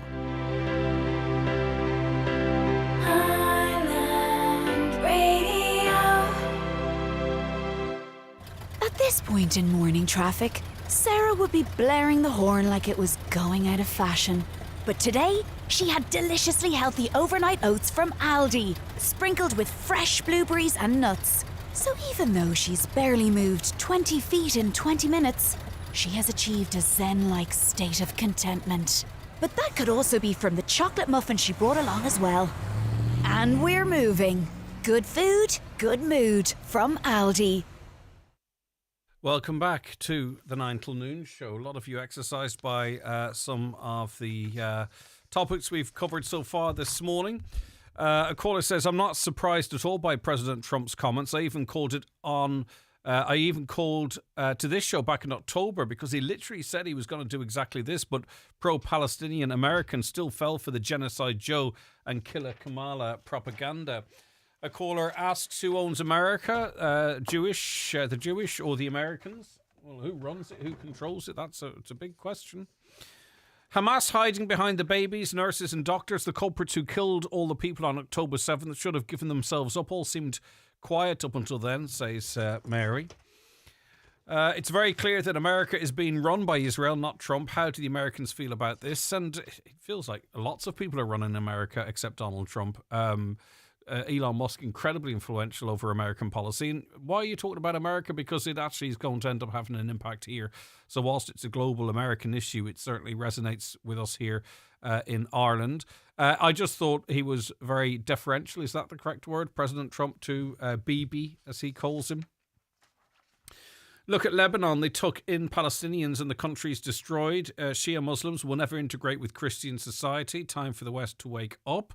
Well, the West, in inverted commas, want Palestinians to have their own state, their own land. Why rebuild Gaza? They will use the funds to build their terror infrastructure, and in 20 years' time, the same thing will happen again. Hamas out, then there is a chance of peace. That is, I suppose, if you presume that everything that Israel said about the terrorist infrastructure in Gaza was actually true. If they wanted to destroy a hospital, there was tunnels under the hospital. If they wanted to destroy a school, there was tunnels under the school. If they wanted to wipe out an apartment block of civilians, in the basement, there was Hamas leadership. You're presuming all of that is, as was said to you. Donald might find the Riviera of the Middle East to be a bit of a hard sell, even if he could build it, which seems very unlikely. Who's going to visit it for a holiday? He just says stuff off the top of his head. He must be a nightmare for all his advisors. I wonder, does the USA have a civil servant system like we have who really run the show? I think effectively the President of the United States, especially through executive orders, can call the shots. He signed one last evening which banned trans men from competing in women's sports. Now, it is a very strong piece of guidance, but it has to be interpreted by the various sporting bodies there. Where are the tents and all the charities and Red Cross for Gaza? People are freezing right now and starving to death, and UNRWA abandoned. This is murder by Israel. They've destroyed every source of life. while the world watches. The Palestinians suffer and die for 16 months and ongoing. Netanyahu and Israel are responsible for terrible war crimes, and yet the US hosts him like a celebrity. Shame on this world, says Bernadette. Morning, Greg. That person is correct about the gears in cars, especially turbos. Of a 2-litre Skoda Octavia turbo, it's very difficult to drive it at those speeds in higher gears, unless you're obviously going downhill. Surely everyone driving in higher gears burns more fuel. Just a random observation on driving. I was heading down from here yesterday. I don't know what, there was massive tailbacks. I was driving down from here, Highland, yesterday, down towards Kilmacrennan, and this smell of burning clutches. I had to actually, you know how you can switch the outside air off and just recirculate the air? I had to, it wasn't one car either. Like, people must be sitting on their clutches on that hill waiting to get into Letterkenny, but the smell of burning clutches would knock you out. And as I say, it wasn't one car or one lorry. It must have been a few people who aren't used to sitting on a hill. But as I say, it was a strong stench. There's a few worn-out clutches today. Look at ESB profits, their overseas businesses and shareholders' bonuses, says the listener. Come on, people, it's all about taxes, penalties, fines, money, money, money, money, says the listener. I believe that's in relation to... that is in relation to... the speed vans. Sorry about that. Just had a brain fart, some would call it. Greg, what's the idea of these senseless, meaningless new road signs? How in under a God is any visitor or even anyone going to understand the 3 diagonal lines? I really fear for this country with the kind of people we've making the decisions. Baffling. These are the signs really that had a speed limit on roads that you couldn't do 80 on, you couldn't do 60 on. They're roads often with grass up the middle, and for some reason they've put these signs in with the 3 diagonal lines. Funnily enough, and this is not contradicting you, I wonder if maybe people visiting the country are more likely to make themselves aware of what these signs mean. Hi Greg, how are you? I'm all right, thanks. How are you? Just a quick question: is there still many people without broadband Vodafone? It's out since the storm down in Drumbarnet, Manacunningham, where we are living. Just wondering if many more people are affected as we work from home in the evenings. The Cornwall area of Letterkenny is still without broadband too, by the way. Hi, Greg. This is on communications as well. Hi, Greg. Neighbours' landline still not working in Glass of Fanad. 3 pensioners and I can't get through to air. Well, we tried to get in contact on your behalf there. And we just got a general statement. I'll read it actually, some of it. Air is actively restoring services after Storm A1 disrupted fixed and mobile telecommunications across Ireland. To date, over 265,000 customers across Ireland have had their voice and broadband service restored, and more than 900 mobile sites have been brought back online. As of today, 25,897 homes and businesses in Donegal have been reconnected, accounting for 99% of confirmed faults. Out of approximately 70 mobile sites initially affected by the storm across Donegal, the vast majority have been recovered since last week. Recovery works continue across the country with priority focus placed on the most severely impacted counties of Galway, Mayo, Roscommon, Leitrim, Monaghan, Westmeath, Longford and Donegal. Air has redirected all available resources to support its storm response efforts. So, I mean, I think Air's responsible for the network, is it? It is, isn't it? And then obviously other providers such as Vodafone, Sky, etc. Use that network. 99% of Donegal has been reconnected, but we're getting contacted by the 1%, which I really feel I've been that 1%. And it is not nice. Hi, Greg. Heard talking Highland Radio about breast cancer care. I had a referral from my doctor on the 31st of December to the breast clinic in Letterkenny. This is what I read to you yesterday. I've been told there is a 5-month waiting list for normal referrals. Surely this is not good enough. Is there anything... if there is anything ominous, then surely the waiting time will reflect or affect the outcome, not to mention the mental torture wondering if I'm okay. So... we obviously chased this up because I was kind of concerned that this person would be going through the mill for the next 5 months. This is a response we received from CELTA. As per the National Cancer Control Programme guidelines, all routine referrals should be seen within 12 weeks. LUH are experiencing capacity issues. However, funding has now been approved for additional weekend initiative clinics to address the routine waiting list. So it's a 12-week anyway. It's normally up to a 12-week wait for a routine referral. The listener was told there's a 5-month waiting list. Cialta tell us that they have approved funding now for weekend clinics to try and catch up. So hopefully you're not going to have a 5-month wait. Hopefully those weekend catch-up clinics means that you get seen within still quite the long time of 12 weeks. So as I say, that's what we try and do, is get answers for you. Good morning. I agree with the man. I drove from Milford to Carragart at midnight last night and I stayed below 60 all the way down, and it was difficult to do that. And I also believe that driving at that speed will have drivers taking in the scenery more and will add drivers getting tired, thus losing concentration and probably causing more collisions, but time will tell. Just to be clear, Milford to Carragart is 80 and will remain 80. As far as we're aware, that is not up for discussion. So you drove at 60 and that's up to you. That's the speed you wish to drive at. But we tried to be really clear yesterday about the roads this will affect. You can drive at 80 from Milford to Carragart out to Creasla. That's not going to change, obviously, except for where it goes down to 50. But if you turn left and head over Loch Salt, then it's 60. Just to try and have some information local to that listener. Finally, is common sense being returned to the world? Hats off to President Trump for signing an executive order to ban trans women and girls from women's sports. Yes, that's by coincidence. I just referenced that. Lots of you chatting too on our social media as well. We do really appreciate that. And I will get to some of the comments off that. We'll rip some of them off and have a read of those in a moment. But now we're going to take the bingo numbers because it is jackpot day and hopefully one of you is going to be winning that prize. It's time for Vision Ireland Bingo on Highland Radio. It's Thursday, the 6th of February, jackpot day. You're playing for the jackpot prize of €9,800 on the pink sheet. The reference number is S9. It's game number 6. The jackpot number is 48. This number can come out in any position from the next 10 numbers drawn. And now, here are your daily numbers. 61, 65, 27, 72, 66, 33, 85, 7, 55, and finally 39. Phone your claim to 9104833 before midnight, leaving your name, contact number and the name of the shop where you purchased your book, and we'll call you back the next working day. Get all your Vision Ireland bingo information at highlandradio.com.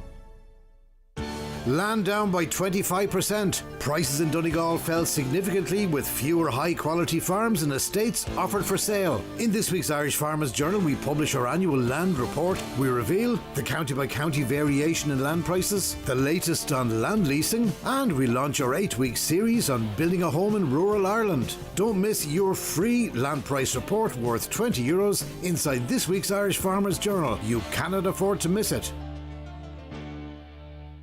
Being a Garda will change your life.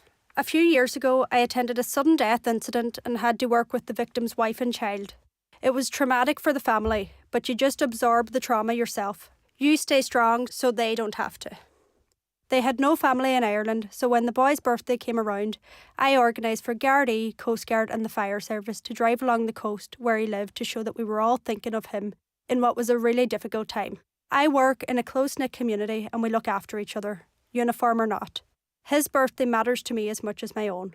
Being a Garda is a really tough job, but it is definitely a job worth doing. You can apply now at publicjobs.ie. Milford Tiles, Milford Retail Park. Tiles, bathware and wood flooring. The best quality and value in the Northwest. Fully stocked and ready to go. Fitters and delivery available. 10% off for Mica affected customers. Don't forget to ask about our 5-day bathroom fit out. Call Milford Tiles on 083 091 0707. Now, Mark joins us on the programme. Mark, good morning to you. Good morning, Greg. Right, we are talking about more changes to the roads infrastructure in and around Letterkenny this time. You have your concerns. Talk to me. We're talking about the structure of the road there from the hospital roundabout up to the Glencar roundabout. Mm-hmm. There We're doing away with the central turning lane, where you can pull in there if you're going to the Simpson shop or up at the Spire Centre there. That they're going to do away with that and narrow the road down to 6.5 metres and put a big cycling path down one side. Like the traffic there in the mornings, the traffic on that road all day, like there's constant traffic on it. And now with this year, there's not going to be no improvement for the traffic. It's going to congest things even worse, so it is, and restrict access for the ambulances to getting to the hospital and getting out of the hospital as well. Does this and so effectively to accommodate the cycle lane, they are getting away. They're getting rid of the middle turning lane. Yeah, that's correct. That's correct. You believe they could retain that, and there is capacity to widen the road to accommodate. So you believe it doesn't have to be either or. They have a grass verge along the side, and then they have a footpath, and then there's more grass, and then you've got the wall. There's plenty of room there to make their cycle path without having to touch the road. So they have. That runs all the way up along that road, so it does. So should have no reason. They should be able to redesign it and leave the central turning lanes for the access to the shops and as well access to the houses and the avenues down around the hospital and up along that road. It would seem by what the plans are, it is about making it more walking, pedestrian and cycling friendly. They are proposing a number of controlled pedestrian cycle crossings along that circular road, as well as providing the cycle lane. Maybe that will just generally slow the traffic down, but not cause traffic's got a crawl speed there as it is, Greg. All right, okay, yeah. The morning and the evenings, there's no speed on that road. And like you come up there, I think it's 40k or maybe 50k up along that road, but very rarely would you get up to that speed on it. So you wouldn't. Yeah. And now this is to come up as far as the Gale School entrance, which would be the continuation of the circular road, which is just at the Gale School's on McGovern Road there, which runs down to Greenock, the Slopes, the Elms and the Willows. But that road stops there, the dead end. Now that was supposed to continue on down and come out near Kelly's Hardware there at Ballymacool. But that road was started back in '95, I think it was, and that's as far as it's got. And now they're coming to do this with it. But you see the ambulances everywhere now. They haven't bothered getting access to the hospital with these road changes through there. The Port Road here, out the fire station, the Clanry and that, ambulances sitting, coming up the other side of the mountain top, the ambulance at times have to back out down the opposite flow of traffic to get round the roundabout and down to the hospital. You know, this isn't helping at all. You don't see any positives on this. The plans also talk of a. They also talk of a new bus stop outside Letterkenny University Hospital. As I said, the pedestrian crossings. You don't see any advantage in this at all? I don't mind the pedestrian crossings would be a good thing. There is a crossing, crossing at the hospital gate, the old entrance to A&E it would have been. And now it would be a good idea to revamp that and upgrade it because it is a dangerous crossing. Some people stop there to let people go cross across, and you have the green light for the traffic, but the car coming down, the vehicle coming down, might not see them, and these people are walking on out. So that, and as well, up the circular road as well, I don't see, to revamp and upgrade the crossings there, that's no harm. I don't mind that there. That's a good idea. That's a good proposal. But they need to do them correct, like at the old boys, or what the boys' school was on the Commons Road, because there's pedestrian crossing out Ballymacool there, and you're taking your life in your hands crossing at times. You could be in the middle of the road and the car come on flying all around and they won't stop. So they won't. I don't know how the people in Ballymacool are faring out with their crossings, where I'd heard them on the radio, they have no lamps up on them. Like, it's really crazy what's going on with these design offices and Transport Infrastructure Ireland and stuff. Well, I think they're trying to make towns like Letterkenny, more accessible for vehicular traffic, you know, that it's safer to cycle, it's safer to walk, it's safer to cross the road with your buggy, that, you know, maybe you do need to slow traffic down, because one of the we've seen with developments like at Capri, for an example, just outside Ballybofey, and we've seen it even with the 4 lanes, the way you slow traffic down is you narrow the roads. Upper Capri and Ballybofey, they're putting a new cycle lane up there. I don't know if it's finished or not, but like the way they left that road, it was madness anyway, because the cyclists were coming along, and then there was nowhere at all for them to go. And like it was a design fault in that there. Just in relation to the circular road there, if they get rid of the right turning lanes, which really pretty much run all the way up the middle, how does it work then in terms of, you know, traffic turning off the road? So if you do have to turn right into a shop or a housing estate or up a different road? It's like out here on the Port Road, you're forced to go to the roundabout and come back out and go round the opposite roundabout. They're forcing you to go the one way to traffic and turn around and come back. That's what they're doing. They've been whoa, there's a clatter now out here at Granry. I don't know what it was, but that's their upgrading the roads like that these boys have done. Crazy enough, so it is. Okay, that's one view. We'll see what others think. Listen, thanks so much for that. As well as that, I do believe this will swing round the top of the Glencar Road and head down the way. And then those lovely trees there at Wolfstone Place, they're in the firing line as well. Which means a happy council will be out again. Okay. So, right. Just want to let the folk know, because folks busy and they see these signs up, but they don't have time really to stop and read them. I live up there and I just be out walking my dog, and I happen to notice it. They'll have them posted at Simpson's shop as well, and at some of the avenues to the estates as well now. But you know, there's no consultation with people living or businesses or anything.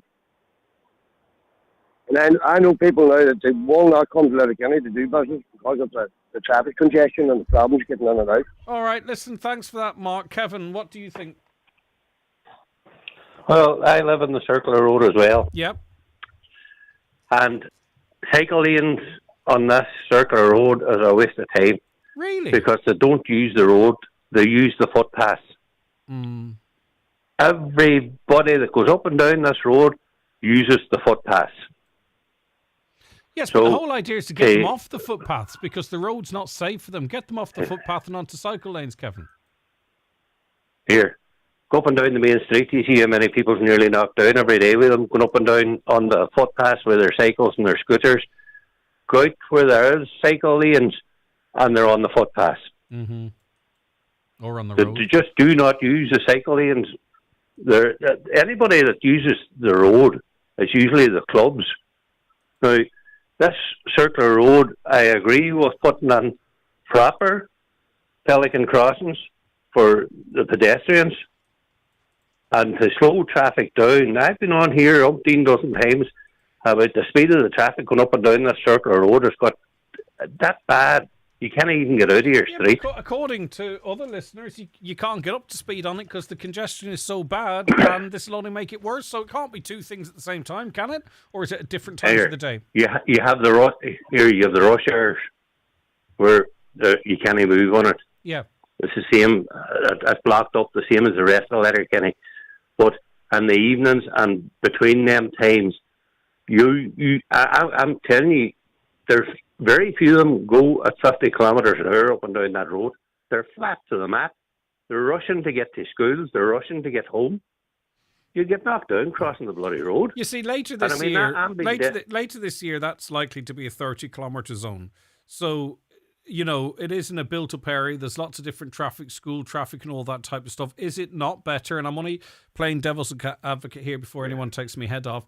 Is it not the future? You know, me and you maybe aren't going to cycle, Kevin, but is it not the future that people can get around Letterkenny on their feet, on their bikes?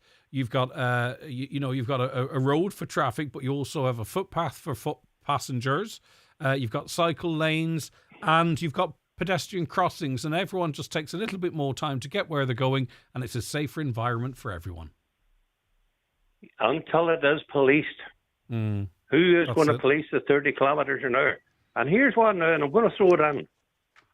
As the last guard I seen on a push bike, the mountain bike, was riding the footpath coming up Circular Road. Now, what message is that sending out to the rest of the cyclists and the scooter riders? If the guards can do it, the rest of us can do it. Now, until it is policed, up and down that main street there should be 2 guards up and down there every day. And whatever's going wrong, nail it. Yeah, but we'd like guards everywhere. I'd like 2 guards walking up and down outside my house as well. But yet there has to be a public responsibility here, no? I think that is a public responsibility because people know that they can get away with parking on box junctions and parking up on footpaths, so that people with prams and everything else have to go out on the road. It has to be nailed. And it has to be a non-slot a week or a fortnight. Right, and cleared off, and then, Okay. Kevin? Hey, I'm only saying what I think. That's why we want to chat to you. Yep.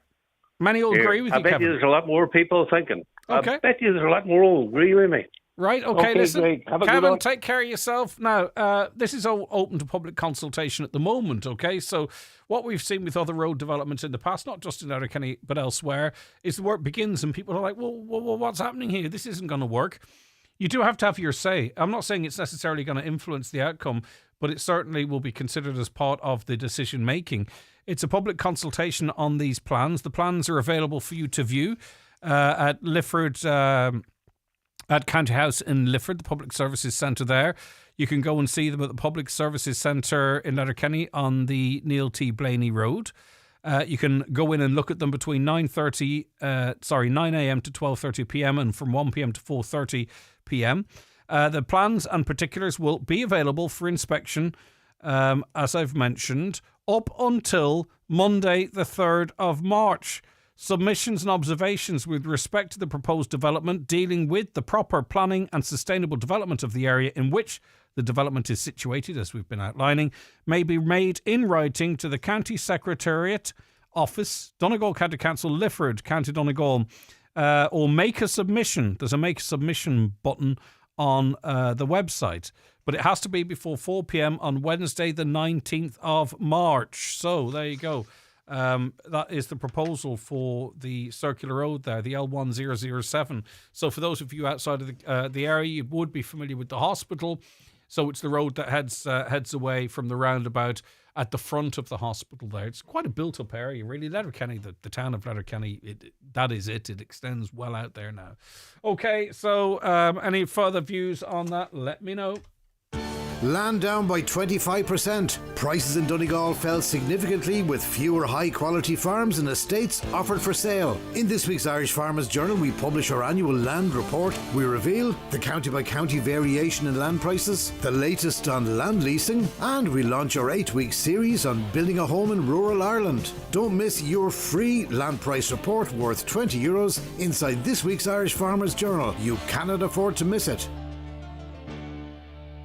Join me, Marty Friel, this and every Friday night from 8 for Rockin' Hits on Highland Radio in association with Arena 7 Letterkenny. If you're celebrating a birthday or a work night out, Arena 7 Entertainment Complex has it all. Check out arena7.ie.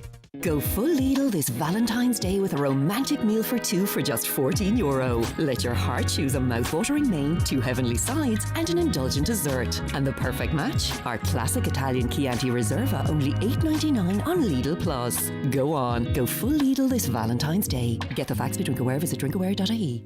Ah, that's the sound of Calor, of cosy movie nights in, shove over, of the post-match get the cold out of your showers, a fry-up on a Sunday morning. It's the sound of homes running on easy, efficient energy. And right now, homes not on the gas network can get a free boiler by switching from oil to Calor gas for their home energy and heating. So every day sounds a little more like this. Nice and toasty in here. Calor, the energy that connects us. Terms and conditions apply. See calorgas.ie for details. Mary here from the cosmetic department at McGee's Pharmacy to let you know that Clarence have a great skincare gift available this week. Buy 2 Clarence products, 1 to be skincare, and you will get a choice of 4 treat size essentials. Which 4 will you choose? This great Clarence offer is available until Saturday the 8th of February or while stocks last, and store and online at mcgees.ie. For any skincare advice, you can always talk to myself or any staff member at McGee's Chemist on Main Street, Letterkenny. Big sale at Evolve Clothing Letterkenny Retail Park. All sales stock reduced to clear, plus Buy any 3 items and get an extra 20% off. Hurry while stocks last. Don't miss these unbeatable deals. Shop now. Okay, you're very welcome back to this Thursday's 9 till noon show. Our next guest in studio with us is Dr. Neo Milo. Am I correct in my pronunciation? Thank you so much, Greg. Close enough. It's D Neo, because Neo would mean one Neo. My word. D Neo. D Neo. Yeah. Okay. Now, you're the CEO of Mrs. Africa Ireland, an emergency consultant in Letterkenny University Hospital. Now, the Mrs. Africa Ireland takes place on August 30th at the Johnstown Estate, County Meath. And it's not just a beauty contest. There's much more to it, of course, because beauty is shown in many different ways, isn't it, Danao? Absolutely. Greg, thank you so much for the opportunity to speak about this beautiful, beautiful journey for young women in Ireland. Like you said, Miss Africa Ireland to me is an empowerment program. It's a sisterhood. It's a platform for ladies from all parts of Ireland to come and find the best versions of themselves. Right, so this competition is open to all African women living in Ireland between the ages of 18 and 35. That's it. Okay, it doesn't matter if you're married or not, hence the Mrs. And, you know, who do you encourage to enter? So I'm calling to literally all of the ladies, Republic of Ireland, Northern Ireland, anybody who is within the same age group with connections to Africa at all, anybody who is thirsty, anybody who is ready to just go into spaces that they may not have thought of going into before. They're looking for opportunities to grow. They're looking for opportunities to know how to public speak, how to represent themselves, how to build their own brands. I call to all of the ladies, whether you're in college, working, married, not married. This competition is for everyone, really, Greg. It's really, really inclusive, and that's what it's all about. What I find interesting about these types of competitions in all their various forms is that people sort of wanted them to go away, I think. I think people presumed women didn't want them, you know, when people were advocating, effectively ending up telling women what they want, I think. But what we have seen is they continue to be incredibly popular, be it the Mary from Dunlow or the Rose of Tralee or Miss Africa Ireland, and it's driven by women, and it's very powerful women that enter these for all their own reasons. It could be to highlight an issue or a cause or to just represent themselves. This is, you know, driven by women, for women and the general population. Absolutely. I mean, I'm going to use myself as an example, Greg. You mentioned there that I'm a consultant in emergency medicine. And I have to say, honestly, 5-10 years ago, if you asked me, am I going to be in the world of pageantry, I would have laughed at you. Until the opportunity presented itself, and it was just following COVID, and we were all just trying to find different aspects of ourselves. And what did you get from it, personally? I got, first of all, super empowered. I unleashed powers within me that I didn't even know I had. You know, somebody will think, oh, but you're a doctor, you're a public speaker, you're a natural orator. You should be good at certain things. But going through the competition that I went through just taught me basic things like building my own brand, sponsorship, and really just engaging communities and charities in a positive way, to the point where now I get to speak in forums about healthcare, not because I'm a doctor, but because people know that I'm an empowered woman through pageantry. So it's very much a platform for you to become anything you want to become. And this is why it's so important for us to embrace it. And that's why I specifically say that it's not a beauty pageant. It's not a beauty contest. It's really just a platform of empowerment for women. Yeah, but I suppose even if it were about beauty, beauty comes in all forms, you know, powerful, confident people, people in control of their own destiny. It's all beautiful, isn't it, really, Absolutely, I suppose? yeah. Now, how do people apply? And what's involved with it? Like, what are they taking on, if you know what I mean? Yes, so the reason we call it an empowerment program is the ladies will come on. The closing date is on the 31st of March, and the application is on all our media. We are at Mrs. Africa Ireland on Instagram, Facebook, TikTok, even on YouTube. There's a form in there. It's a really easy peasy form. There's a small little entry fee just to make sure that everybody's super serious.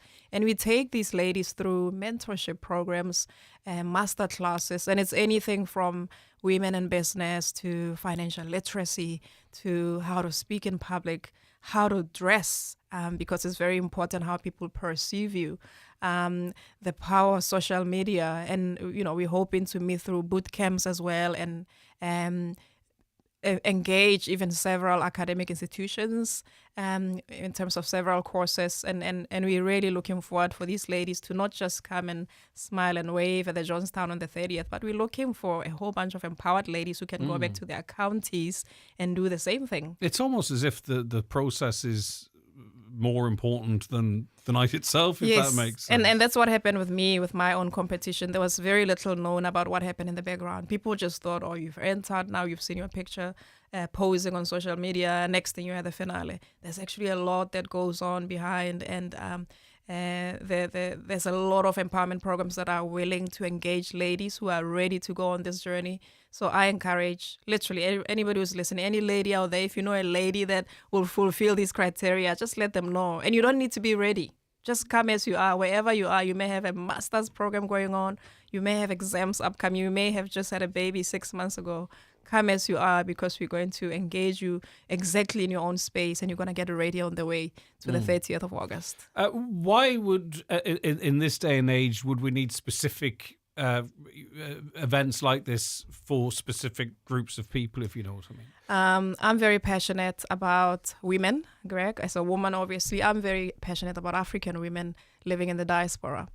I think there are very few spaces that hold space for women. And it's so important to hold space for women, because when women come together, amazing things happen. That's how we've passed knowledge through generations. That's how we've grown through generations. And this is about carving space for women to just be themselves. Forget for 1 hour a day that you're a mother, that you are a caregiver, that you are, running a whole household. And it literally just gives you a moment to just think about just you. And that's why it's so important. And that hour in 24 hours makes a huge difference. And it makes you pour into your cup a little bit. You become more loving, you're more tolerant.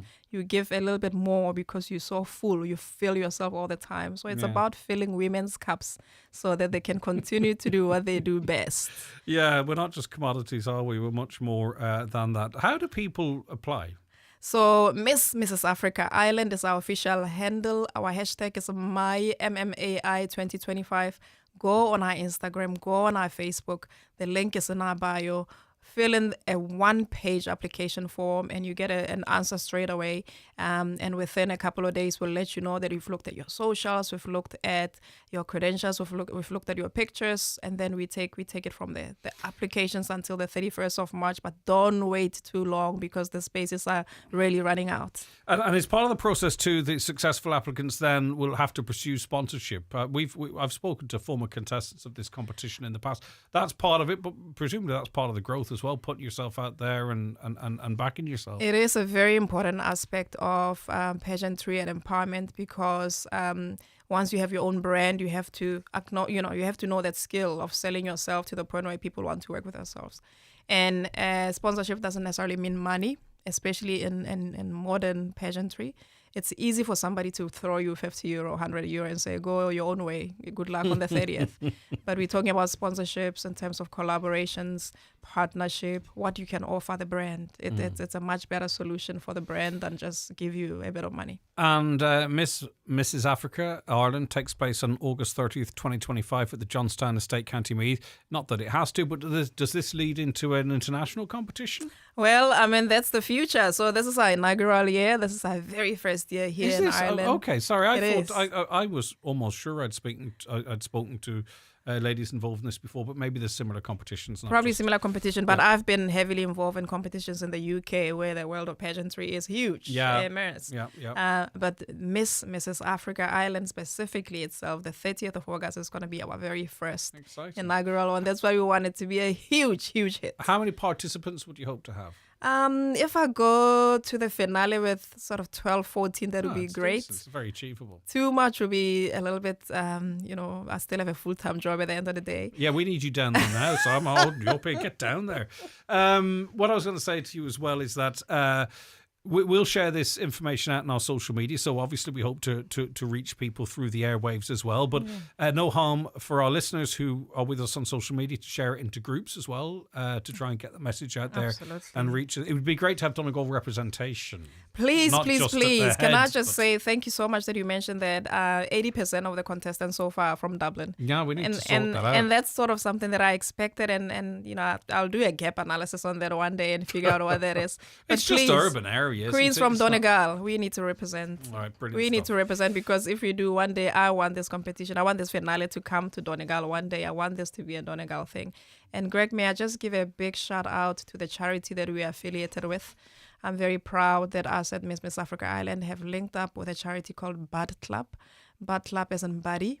It's actually based in Derry and Strabane, because the competition is for the whole of Ireland. Yeah, island-wide. Mayor Lillian Senoiba, the mayor of Derry, happens to be very good friends with my brand, and she has the Bud Club as a chosen charity for the year. So we're very, very happy to be affiliating with her, and we've chosen Bud Club as our charity. It's an amazing, amazing platform and forum for children with other needs. 14, I think from the age of 11 to 25 or something. It's a beautiful sort of after-school care for parents to drop off their kids, and they can meet with other youth and do a little bit of Zumba, have a little bit of a disco party, or some of them paint, or they do a bit of writing, or they just talk among themselves. And these are children, Greg, who otherwise, if you left them in normal mainstream school, may not be invited to birthday parties. Yeah, they get left behind, they don't get picked for football teams. They sort of just get left behind, like you said. And the Bud Club gives them a fantastic opportunity to just be youth, to be teenagers. Yeah, and to develop through inclusion as well too, which is brilliant. Absolutely. Okay, listen, we've touched on quite a bit here, but nothing sometimes beats opening the links and having a good old dig through. Go to Mrs. Africa Ireland across social media and get more information. And we wish you the very best with the competition. I don't know if you like to use that word. The event. The event. Okay, we'll put it like that. And it's in St. Johnstown. It's in the Johnstown Estate, County Meath, this August the 30th. But we hope soon up here in Donegal, if Dr. Dina Milo gets her way. Thanks so much for your time. Thank you so much. And thanks to Happy as well for getting in touch and videographing. You better not cut me out. Pointed at her the whole time, I bet you, wasn't it? Hello. All right then, listen, thanks very much for that. We'll be back soon. It's colourless, it's odorless, it's hard to detect.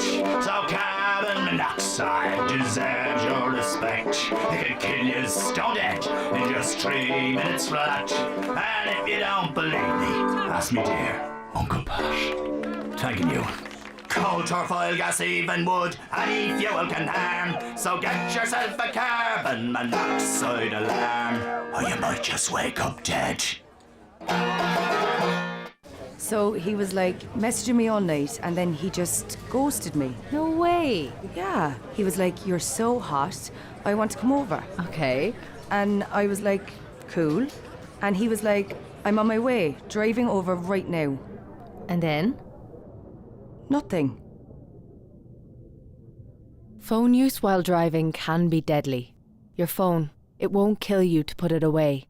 From the Road Safety Authority, visit rsa.ie. Shop Homeland's February mega deals now at your local Homeland or online at homeland.ie. Barry's or Lion 600 tea bags now €19.99, save €4. Grozone Max Greenhouse now only €99, save €50. JFC calf slats 900 by 1200mm now €105, save €21. All this and more until the 23rd of February only. Visit homeland.ie. Nationwide delivery available. 2025 may be well underway, but don't forget about the old tax year.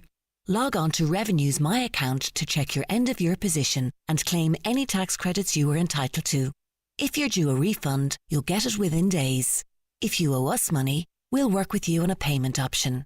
My Account. It's quick, it's easy, and it's free. Building a new home? Discover next-generation comfort with the new award-winning Grant Airona R290 heat pump, delivering exceptional performance with quiet operation. The Grant Airona R290, heating for the future. Think heating, think Grant. Visit grant.ie. Highland Radio weather updates with McElhenny's. Our new season special occasion wear range is here. Visit us to explore our extensive dress collection in store or shop online at mcelhennys.com today. I'm looking at the window, somewhat obscured, but I can see lovely blue skies. That's because we had a cold and crisp morning. That frost is clearing now to leave a dry and sunny day, cool but pleasant, with highest temperatures 6 to 8 degrees. Let's talk speed cameras. Do you mind? Because yesterday we had Councillor Jack Murray on, and we've made our own inquiries as well, questioning why there has been a speed van placed on Buncrana Main Street. It's taken up 2 parking spaces when it's there. Some say that it's discouraging people from using the main street, and there's lots of to's and fro's from it. Most people are opposed to it, but lots of you messaged in on speed vans. The speed van you mentioned in Glenties is parked immediately after a huge speed bump, so you won't be catching anyone speeding, says the listener. Could someone answer a simple question? Are speed vans and their drivers given a bonus based on the number of fines issued? I think we pursued that before, and I don't believe they are. Greg, has anyone ever confirmed that they received a fine from the speed tax van parked on the main street? I find it hard to believe that their system would actually work in that position. That's what I was curious of. If a van pulled in behind it, as I said yesterday on the show, I would presume there is a distance that needs to be travelled at a certain speed to clock someone, or maybe it is about recognising people are without tax. I don't know. Roads. That's the real question. Where's all the money going? It's not on the roads. Third world infrastructure here, says the listener. Will new speed limits apply to Northern Irish cars? If so, how will they collect the fines and give them penalty points, or will they escape prosecution? It's exactly the same way it is now. So whatever is the situation now, it'll be the situation going forward in terms of, I don't know, in the north you have a ghost licence. Do we do that here? I was coming back from Carndon at Malin Head last night after 6 p.m. It was pitch black and it was pouring rain, and there was a man on a mobility scooter. Now, I know he can legally drive on the main public road, but honestly, there's going to be serious collision. Just thought anyone travelling on that road should be alerted. I have family and friends that had near misses. Okay, it'll be much easier to text at 60 kilometres per hour than at 80. A few people have made that point, and I think it's tongue-in-cheek, but it would make you wonder our attitudes to road safety, wouldn't it? Let's get Mickey's attitude to road safety. Hi, Mickey. How you doing? I'm doing all right. I'm doing great to speak to you, Mickey. What's your observation? Well, I'm sort of trying to figure out, these guys talk about consultations. Yeah. I emailed Donegal County Council. It would have been early 2003. Or 2023, sorry, about road ramps, illegal road ramps that they have installed on roads. And I got an automatic reply, and that's it. I got on to the Department of Transport in September the same year, got an automatic reply, and that's it. It seems to be the case that nobody wants to hear you when you say, hold on a wee minute, this is not right. Yeah, you mentioned that they're making a mistake. You mentioned that the speed bumps are illegal. I mean, they're not illegal. I mean, yes, they are. Yes, they are. Tell me how. If you read the rules of the installation of road ramps, the road traffic regulations, they state loud and clear that road ramps will be installed in areas where the speed limit is 30 miles per hour. Now these things, regulations date to 1998 or something like that. 1988. So obviously it's miles per hour. So let nobody try and tell me that in a 60 kilometre an hour area that the road that you're allowed to put on speed bump. I reckon anybody damaged a car in those speed bumps could sue Donegal County Council, and they'd be bound to one. There might be a provision in that statute, though, that allows for exemptions. It might not be quite as clear. Often there is no, there's not. Okay. No, there's not. It's simple. It's black and white. The speed limit must be 30 miles per hour. It's there. It's check the regulations for yourself. I'm looking at them here. I have it in front of me. Yeah, I'm looking at it. But I'm just saying that often there's wiggle room there, isn't it? There's none that I can find anyway. Let's put it that way. But regardless of wriggle, there is no wriggle room. It is that simple. It's illegal. Mm. And the best of it is, you get on to Donegal County Council, they don't bother getting back to you. I get on to the Department of Transport, I might as well have got on to my dog. Mm. It's a complete waste of time speaking to these guys. They just don't hear you because it doesn't suit. And yeah. It's I have it here, Statutory Instrument 32 of the 1988 Let me help you. regulations. It's in section 4. Ramps shall not be provided on a roadway where the road concerned is A road in respect of which a speed limit exceeding 30 miles per hour applies. A Exactly. national road, a Point dual made. carriageway, or a road with an omnibus service. Yeah. Point made. Mhm. Where a speed limit more than 30 applies. That is Bingo. there in black and white, 1988. It's there in black and white. Oh, there's Yes. an amendment, though. What does the amendment... Oh, I'm not going through the amendments. It was updated on the 17th of January, 2025. Yes. All right, okay, I'm not digging into that. I'm not going down that rabbit hole. Okay, but as you say, as it stands in 1988, you're quite correct. I wasn't ever doubting you. I just wonder if there's often some wiggle room or some way around things.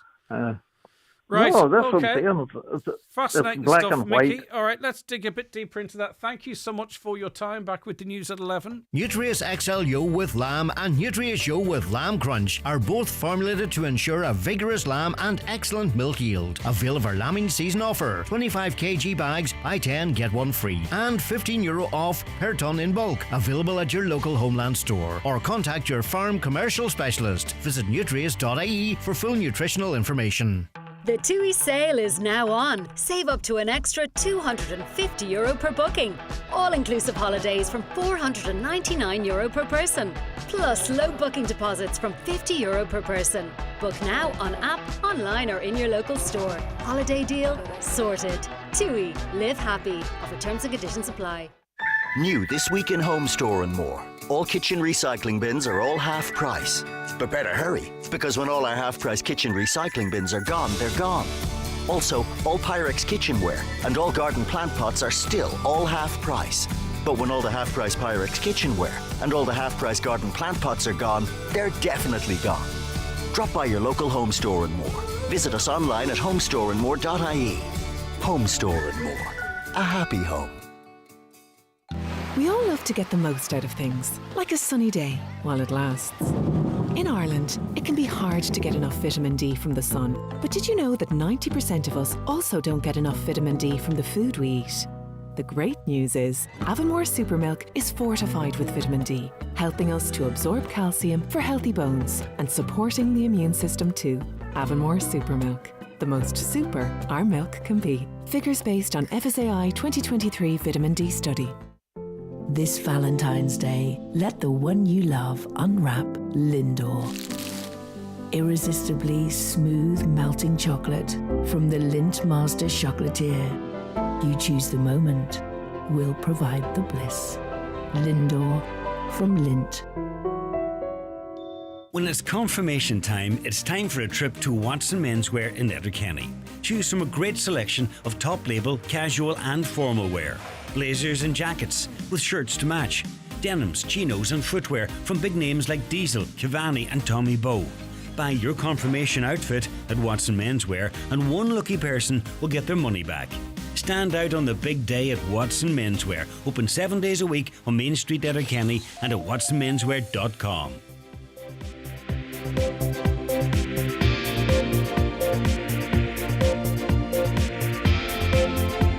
The county's #1 talk show, The 9 till Noon Show on Highland Radio.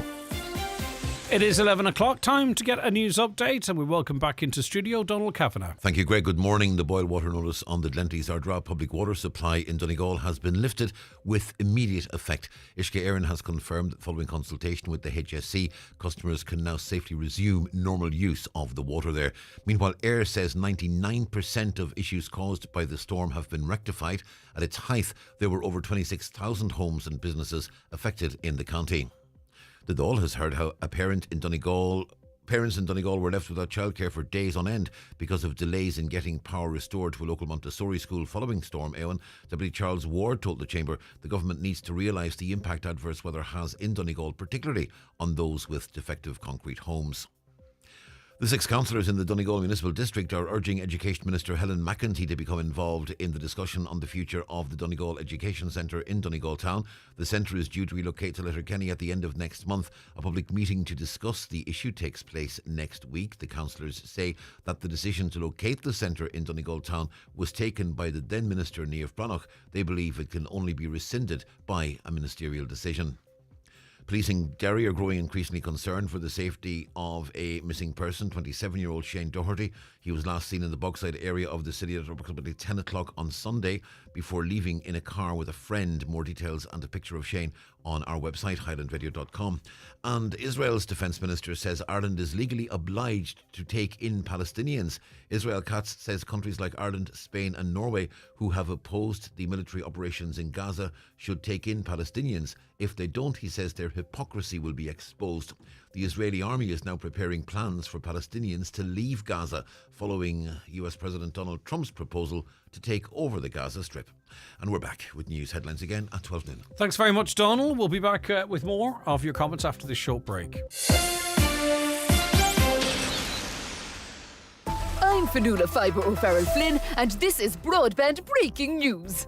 Over 50 providers are now using NBI's network to bring high-speed fibre broadband to homes across the country. That means that wherever you are and whatever package and provider you choose, you'll get all the benefits of rural Ireland's dedicated fibre broadband network.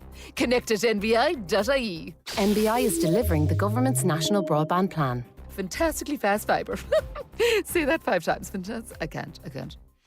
Morning, Greg. The council is spending hundreds of thousands of taxpayers' money on reducing speed limits. We are the laughing stock of Europe. It's repairing the roads they should be doing. Our roads are a disaster. And when they build new roads, there's no planning done. The road's not finished until they start digging it up again. No pass-out lanes, acres of wasteland. And their answer is reducing speeds. Bicycles will be passing us.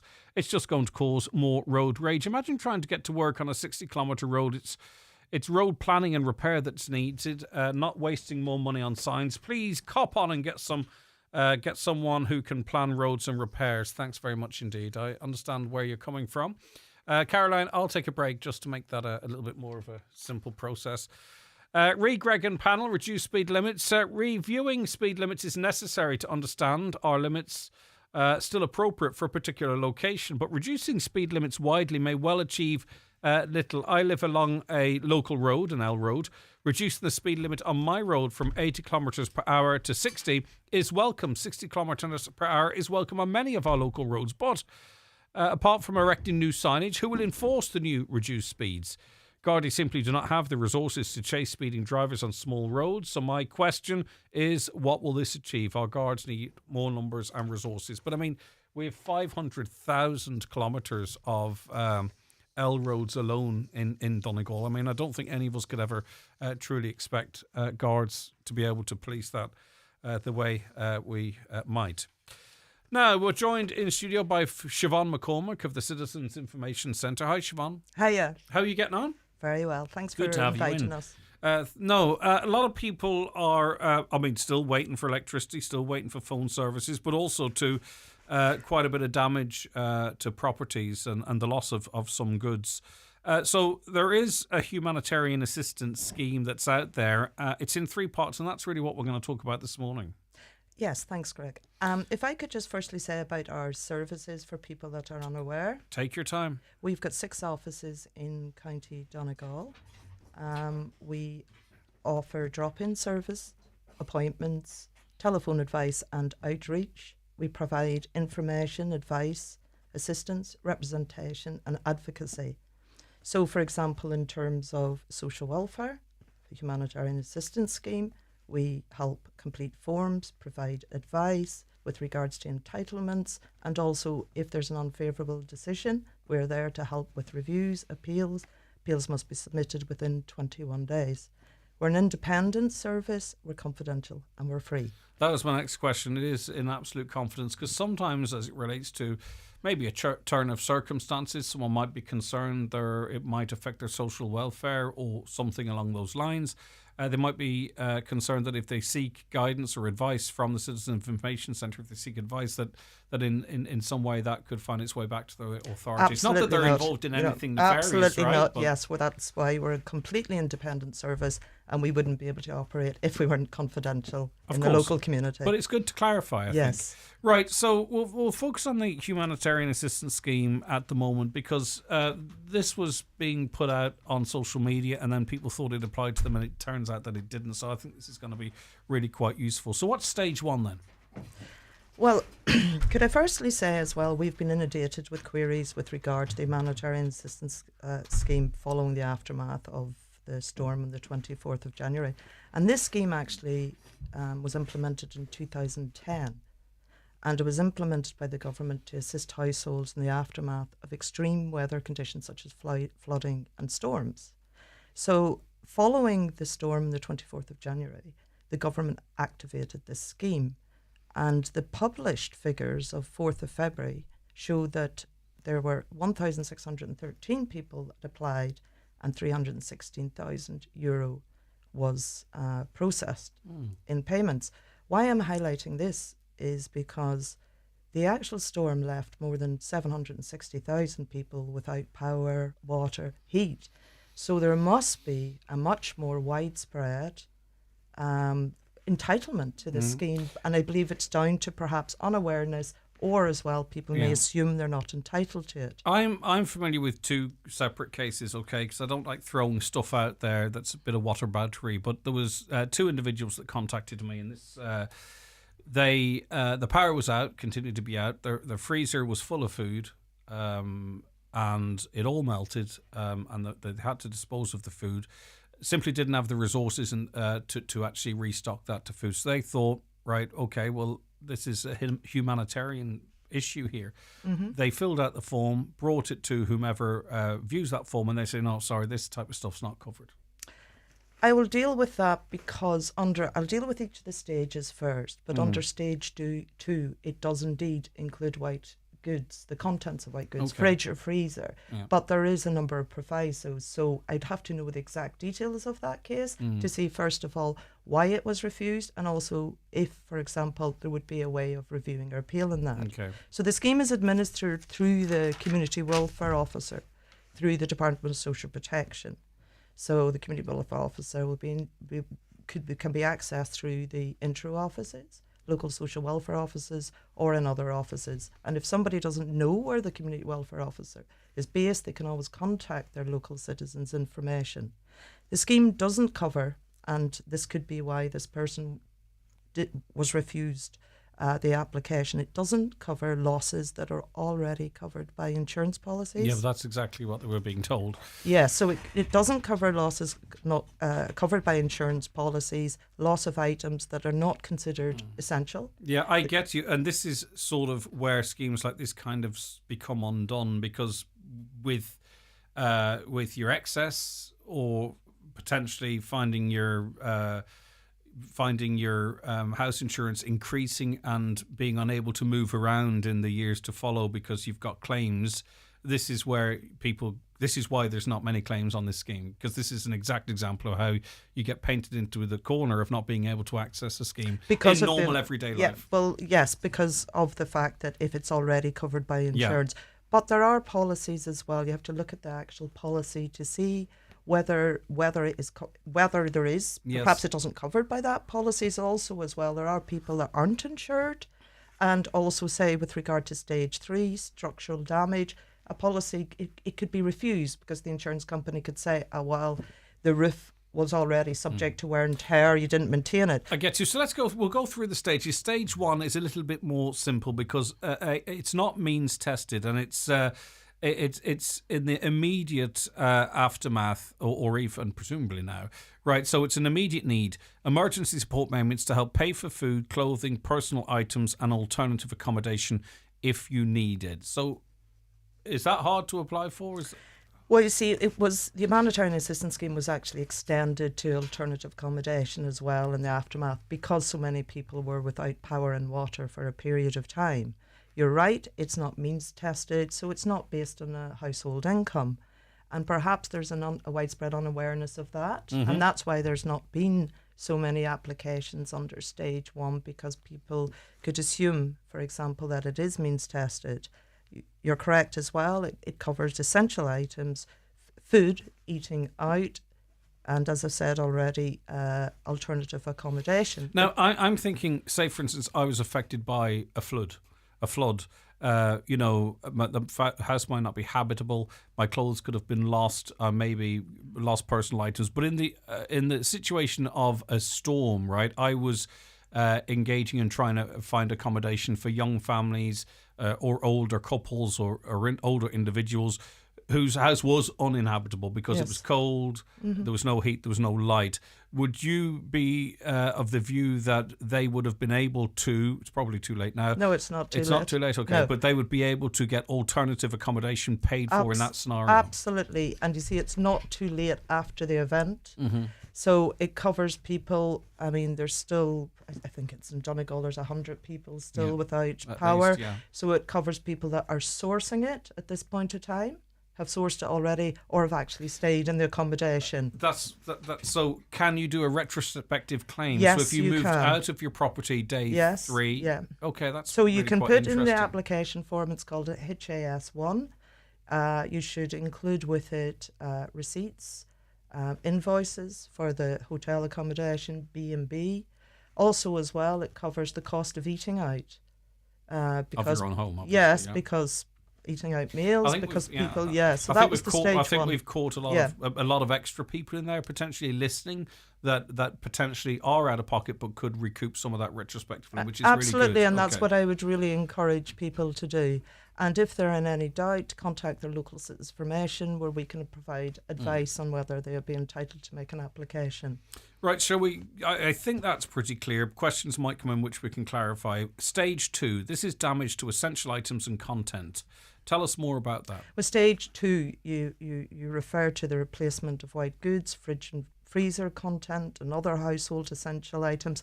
Stage 2 covers this.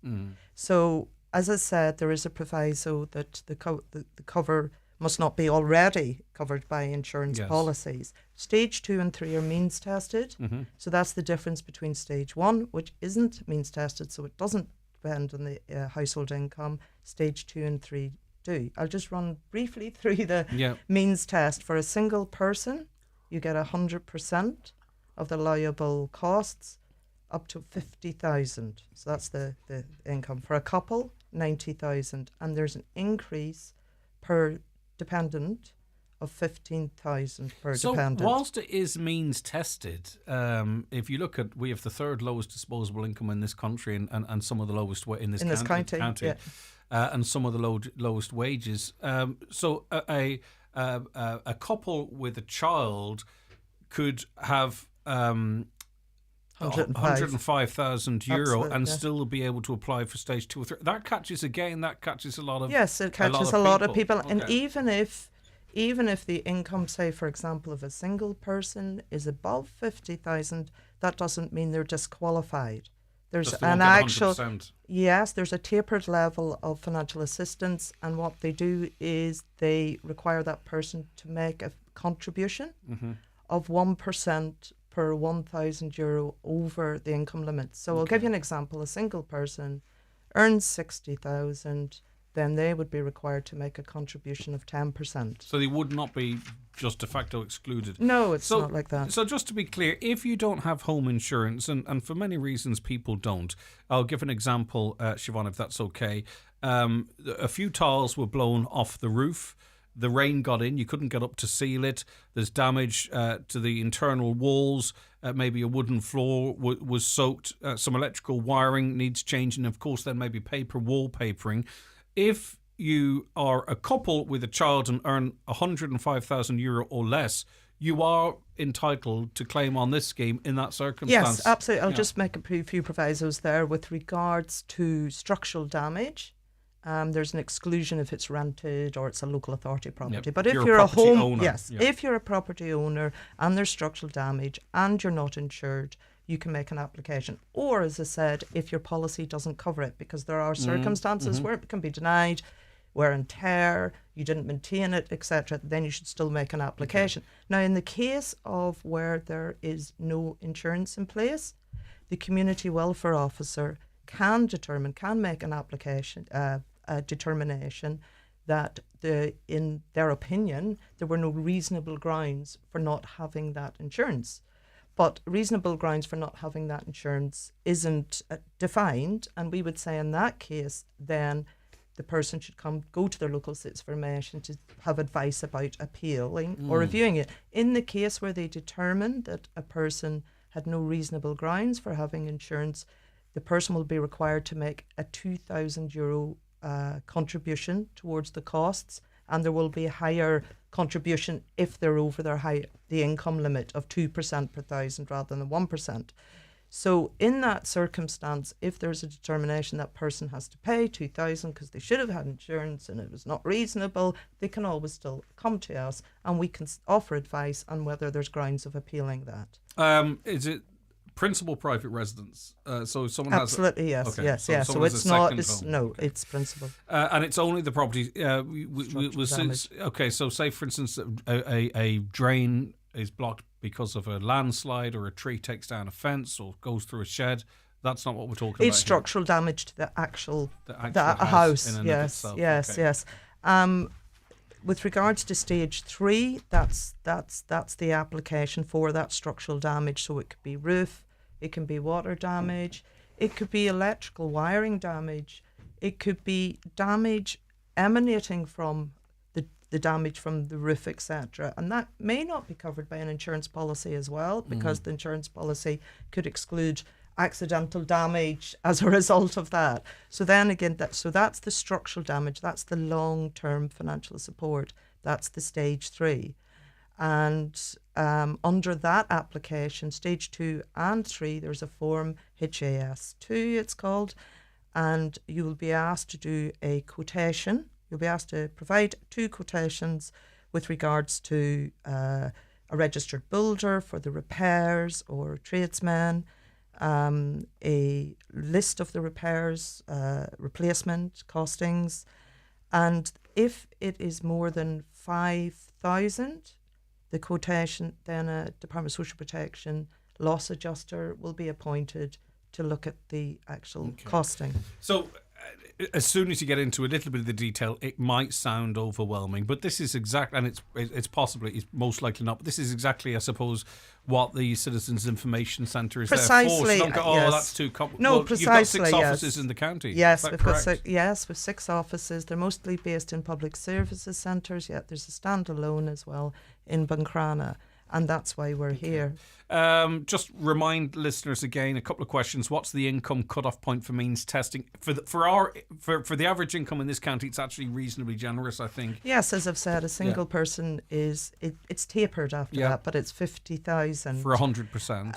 For 100%, for a couple, it's 90,000. Then there's the dependent increases 15,000 per dependent child. If there's a non-dependent adult in the household and they've income, they'll take 20% of that gross income into account when looking at the means test. But if somebody makes an application and they're not satisfied with the result with regards to the means test and dispute it, again, they should contact the local citizen information. Do you need receipts for takeaway food? I think you do. We need receipts for everything. Yes, receipts and invoices. Yes. I mean, this is taxpayers' money, so I think we can understand. And in a practical basis, if people didn't know about the stage 1, for example, and didn't keep the receipts, they could always maybe try to go back to that establishment to try to get it.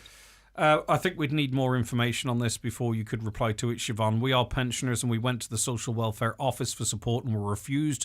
Can we appeal the decision? How and where do we go? I suggest they go to the local Citizens Information Office, but we don't know the nature of the application or why they refuse. Absolutely, but that's like if they go to the local Citizens Information Office, they can phone, they can ask for an appointment or go to the drop-in. We can look at the written decision to see why they were refused and to see if there's any grounds for appeal.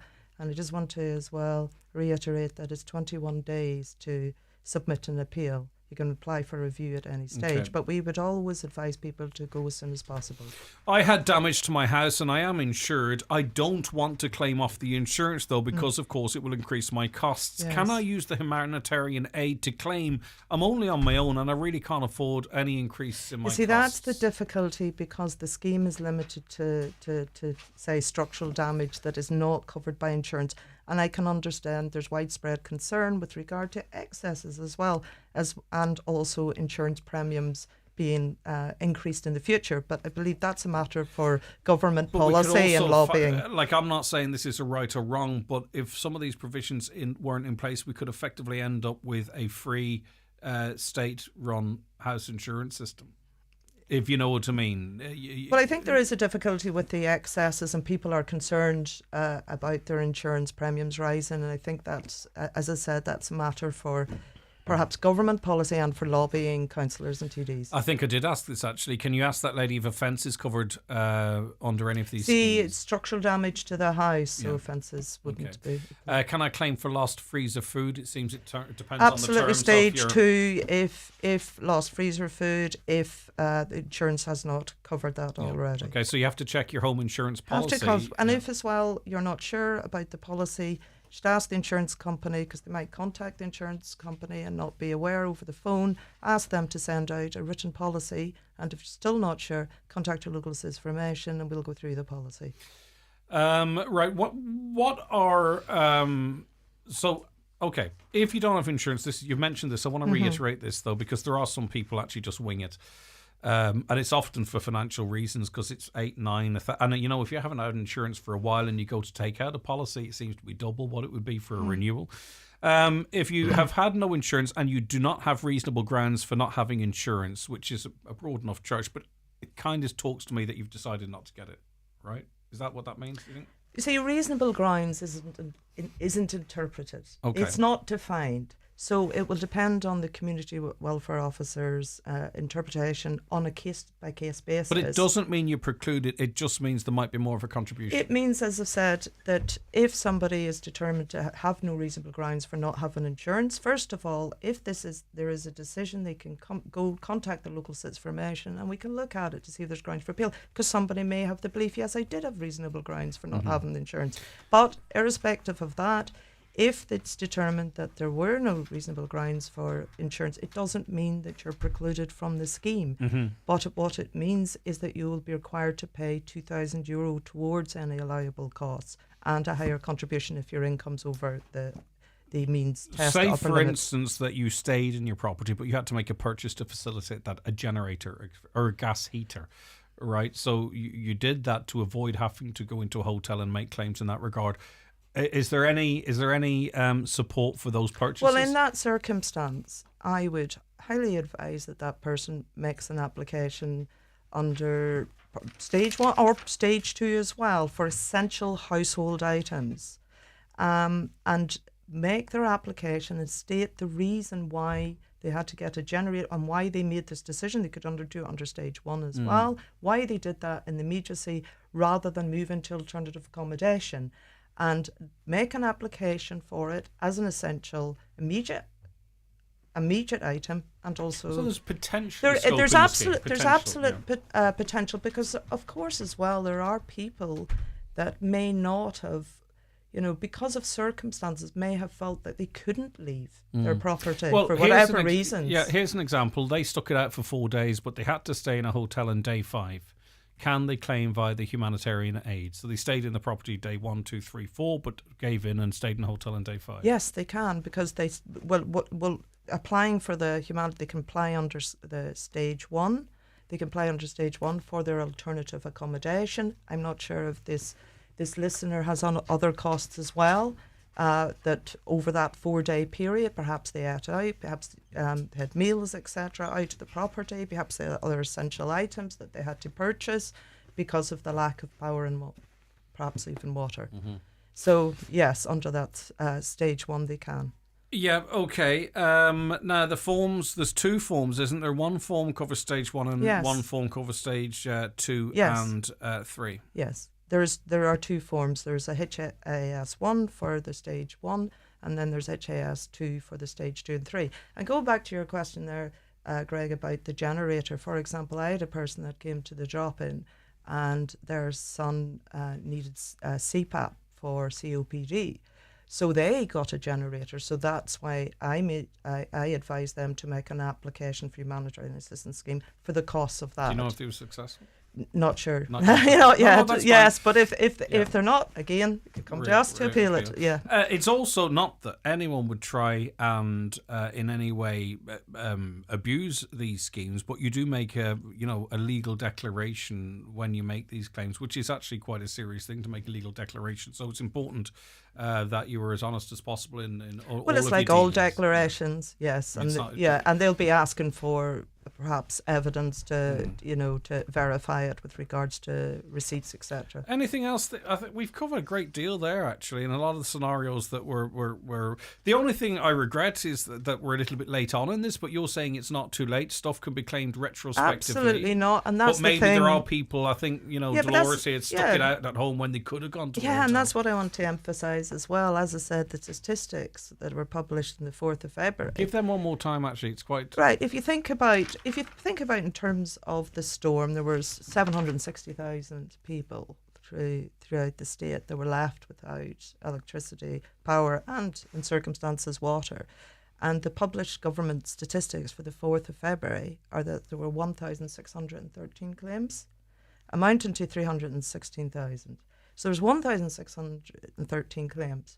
Well, I know when I went out to a hotel over that period of time, it was packed. So there would be a lot of more people that would be entitled to claim under stage 1 that haven't claimed because, as I said, I believe even though information about the scheme has been published, there's still a widespread lack of awareness. For sure. I mean, I do this all the time, and I'm learning a lot of stuff today, but I'll know for again, actually. Yes. So, again, for those people, if you're in the same hotel as Siobhan, retrospectively, retrospectively, you can claim back on that. Okay. All very interesting. Siobhan, we'll stay in touch with you. It's great maybe to have made the connection, and we can do it more timely going forward. That's on us, not you, of course. But this is really useful information. If we see more of these type of events, it will be... Oh, water, right? That's what I was going to ask you. So you mentioned... So if someone had to buy bottled water whilst the water was out, do you believe they could claim that? I'm not sure how much it would be. I would put that under the stage 1, absolutely. Okay.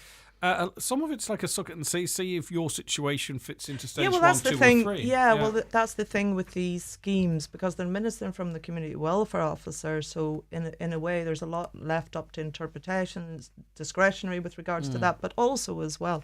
That's why it's really important if someone's not satisfied with the decision, if they're unhappy, to contact the local citizen information so that we can scrutinise it to see if there's any grounds for review and appeal.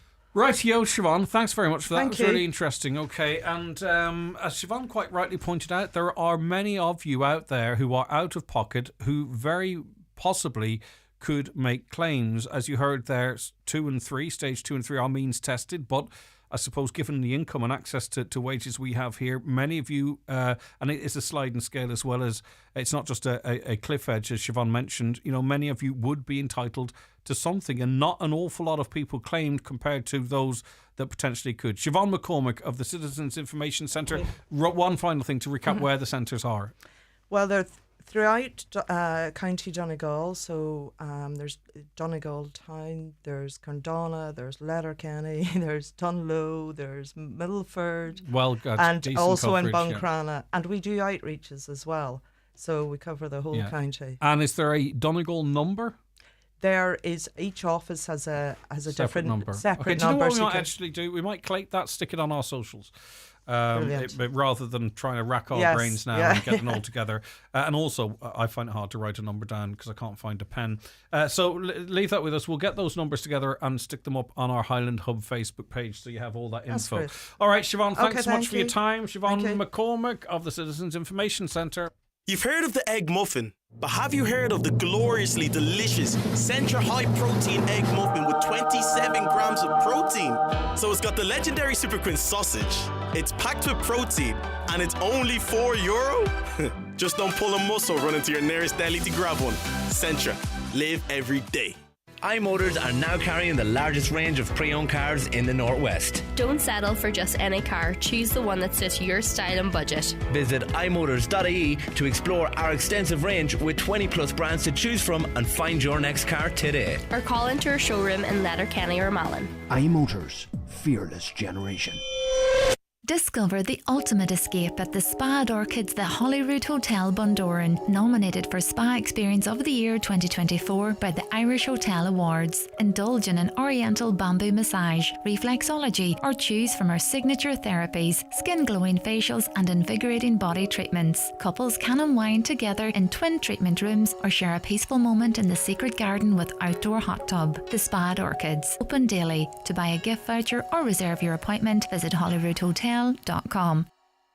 Land down by 25%. Prices in Donegal fell significantly with fewer high-quality farms and estates offered for sale. In this week's Irish Farmers Journal, we publish our annual land report. We reveal the county-by-county variation in land prices, the latest on land leasing, and we launch our 8-week series on building a home in rural Ireland. Don't miss your free land price report worth €20 inside this week's Irish Farmers Journal. You cannot afford to miss it. Heading off on holiday? Don't forget to park to relax. Travelling for business? Well, then just park to work. Flying for a city break? Simply park to explore. No matter where you're going, you'll find safe, secure shuttle parking just 6 minutes from the airport at Dublin's newest airport car park, Park to Travel. Visit parktotravel.ie now to book your space from March 10th, and then simply park to go. Parktotravel.ie. For when you need to park to, well, travel. Highland Radio Time Checks brought to you by EirGrid, the operator and developer of Ireland's electricity grid. EirGrid, powering up communities, powering up Ireland. The time is... The time now is 11:32. Okay, now let's get on to our next caller, who is not next caller, sorry, our next guest is Aisling Ní Whalon. Good morning to you, Revenue's National PAYE Manager. How are you getting on, Aisling? Not too bad, and thanks for having me. It's our pleasure. Right, okay, now, this is about letting people know that they might be able to get a little bit more money back in their pockets. A lot of people due tax refunds and haven't made claims on them. It's kind of similar to what we were talking beforehand. It's, as I say, trying to help people out. So what's the process here? What's available, Aisling? Okay, so already this year we've had over 550,000 people claim or file a tax return for 2024, and 80% of those people had overpaid tax and they were due a refund. And refunds of €400 million have already issued. So that's an average of €900 per person in overpayments. But our analysis shows that there's a further 530,000 people who may have overpaid tax to the tune of 389 million. So the purpose of our campaign really is to encourage PAYE taxpayers to just log into Revenue's My Account and to review all the information that's there and to finalise their tax position for the 2024 tax year. And indeed, you can claim taxes back for 4 years. So people can claim file returns for 2021, 2022, 2023 and 2024. And I suppose the key message for people is that, you know, it's quick, it's easy, it's a free service. We've really invested in our online systems over the last few years and we've made it as easy as possible for people. Mm-hmm. We pre-populate the tax returns with all the information we have on our records. So for a lot of people, it's just a matter of reviewing that information, and if they're satisfied it's correct, they can just hit submit. There might not be an answer to this, but it's actually only to satisfy my own curiosity, Aisling. Do you know how many people make their own submissions or use a third party and then end up paying them a commission as such? Is there any anecdotal info on that? Yeah, so we've done some analysis on that, and I think last year, yeah, good question. I think last year about 20% of people had used a tax agent. Oh, right, okay. So more not, more doing it themselves. That's interesting, actually. Okay, and as you say, you've made it as easy as possible for people to do it themselves. So, is it easy to identify some of the main reasons we can get a rebate, or like where our overpayments are, I suppose, is my question, Aisling. Yeah, so I suppose the most common claim that people would make would be for health expenses. Okay, so if you pay for your doctor or consultant and prescription fees also from the pharmacy, non-routine dental care, nursing home expenses, if you're a celiac, you can claim relief for gluten-free or diabetic food products. Wow. So there's a whole range of things that you can claim for. And the other thing to note is, like, it's not just payments that you're making for yourself. So parents paying for children or parents paying nursing home fees for their parents. It's whoever's making the payment that is entitled to the relief. So if I'm paying, as an example, if it's easy to do it this way, say I'm paying 20 quid a month for a prescription, what kind of relief do I get on that? Is it the full 20? So in other words, could I get €240 worth of tax relief over the year? Or how does that work, Aisling? So you get a relief of 20%. Okay, right. For So it'd standard be health €24 expenses. effectively in that scenario. Yeah. Okay. Yeah, or 48. Sorry. Yeah, no, you're okay. And for nursing home expenses, though, that's the relief is granted at the marginal rate. So if you're paying the higher tax rate of 40%, you'll get a relief of 40%. Mm-hmm. So that's well worth looking into. Yeah, for sure. And just in terms of purchases you have to make because of dietary requirements you mentioned there, how do you account for that, if you know what I mean, in a submission? Okay, so the first thing you need to do is you need to send a letter to ourselves stating what the medical condition is and the dietary requirements, and your doctor needs to sign that letter. Mm-hmm. And then you need to keep receipts for the gluten-free food or the diabetic products. Mm-hmm. Now, that can sound like a lot of work, but a lot of supermarkets now, they can provide a statement to people. So say if you use a loyalty registered card with your supermarket, they can provide you a statement listing all the specific gluten-free foods or diabetic foods that you purchased. And that's the amount then that you would include in your claim. There might be some people that still owe some money from payments received over COVID, and they're concerned that, they maybe don't have the money at the moment to settle that, and they're afraid of sort of rattling revenue's cage and can end up, with big bills, which are already there. You can't ignore them, rather than actually sort of getting a refund. Is that a scenario you would be familiar with or understand? Yeah. So look, at what I'd say to people is, how it works is every year Revenue produces a preliminary end-of-year statement, okay? So you log into your My Account and you have a look at that. And that will show you, based on the information we have on hand, whether you're balanced, okay? So we don't owe you money, you don't owe us. If you're overpaid, as in we might owe you money, or if you're underpaid and you might owe us money. And that can be daunting for people. But what I would say to them is we don't look for payment up front in those scenarios. What we will do is we will work with you, and generally how we would collect that underpayment is we would reduce your tax credits over 4 years. So what that means in practice is you can pay the underpayment interest-free back through your wages, and it usually works out at a couple of euro for people. So that's for people who received COVID payments and have got a bill there over the last couple of years and still haven't settled it? Yeah, so that's for anyone who has an underpayment. Okay. So just a general principle. Yeah. All right, I get you. Okay, rather than it being specifically applied. Okay, I get you. Yeah. Why are you coming on trying to give us money back? Because our purpose is to collect the right tax at the right time, and people are entitled to this money back. And we just want to raise awareness. There's nothing to fear. It's a very straightforward process. It's very easy to register for My Account. All you need is your PPSN, your date of birth, mobile phone number, email address, and your home address. We have lots of really useful information on our website, including step-by-step videos and guides on how to, navigate our online systems, file a tax return, and in the same way where we would collect money from people who owe it to us, we actively want to give people back money that they are entitled to. Can you still claim relief on refuse collection? No. Okay. If you have to attend a clinic in Galway or Dublin, these would be medical expenses. Can you claim back travel expenses in that regard? Not claim back, or make that declaration. Yeah, for certain conditions, and there's some qualifying rules around that, but you can in certain circumstances, or if you have a child even who has a particular illness, again, I would direct people to our website. Okay. All the information is there. I travel 2 hours to and from work. Can I claim travel on that? No. Okay. I don't have too many more of these.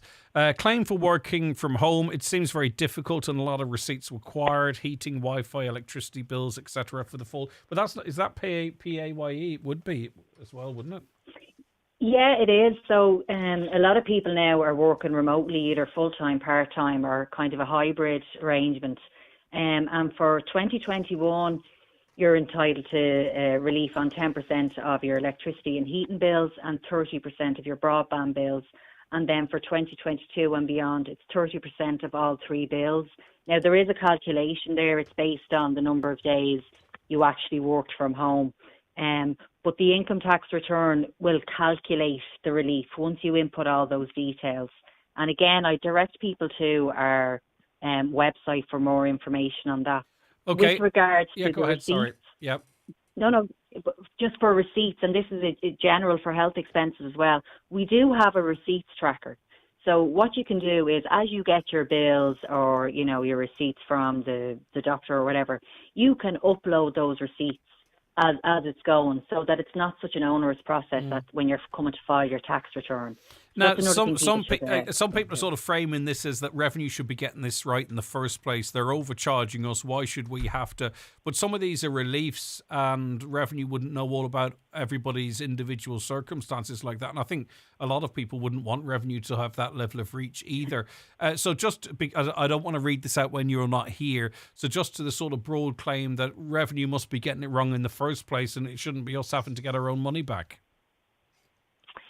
No. So what we do is every year we will issue people with a tax credit certificate at the end of the year for the following year. And that will show how we have, first of all, it will show the tax credits that people have, and it will also show how their tax credits and rate bands are assigned. So say if you have more than one job or with a jointly assessed married couple.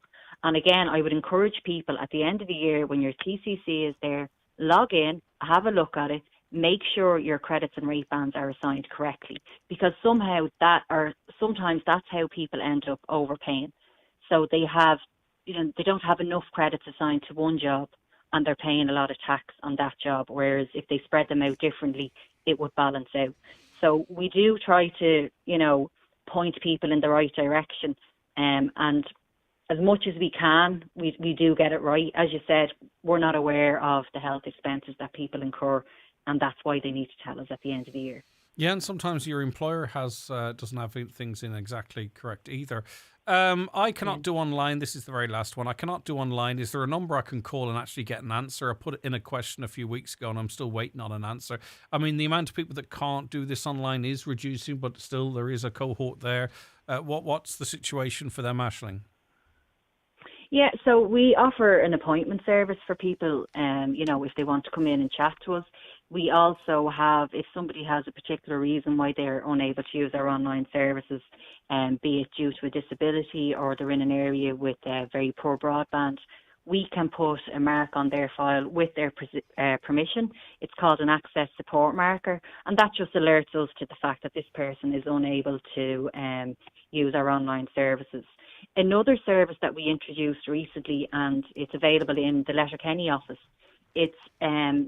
so we offer virtual appointments, okay? So you can speak to a revenue officer face-to-face from the comfort of your own home. But we are aware that not everybody would have access to a smart device or broadband. So what we've rolled out in the Letterkenny office is you can make an appointment on our appointment line, and you can go into the Letterkenny office and we will facilitate a virtual appointment for you that way. So that may be of interest to somebody like that. Very final. As you may be aware, given where we live, Aisling, here in the Northwest, much of our healthcare is provided from Dublin or Galway, be it cancer care or other stuff. So just one more question in relation to that. If someone is claiming medical expenses, can they include the likes of hotel and travel from Donegal to Dublin or Galway? Because it's almost regionally specific, if you know what I mean. Yeah, in some circumstances they can. Again, I would advise that person to check all the information on our website. I can't remember off the top of my head, but I think it may be linked to the condition that they have and the reason that they're travelling.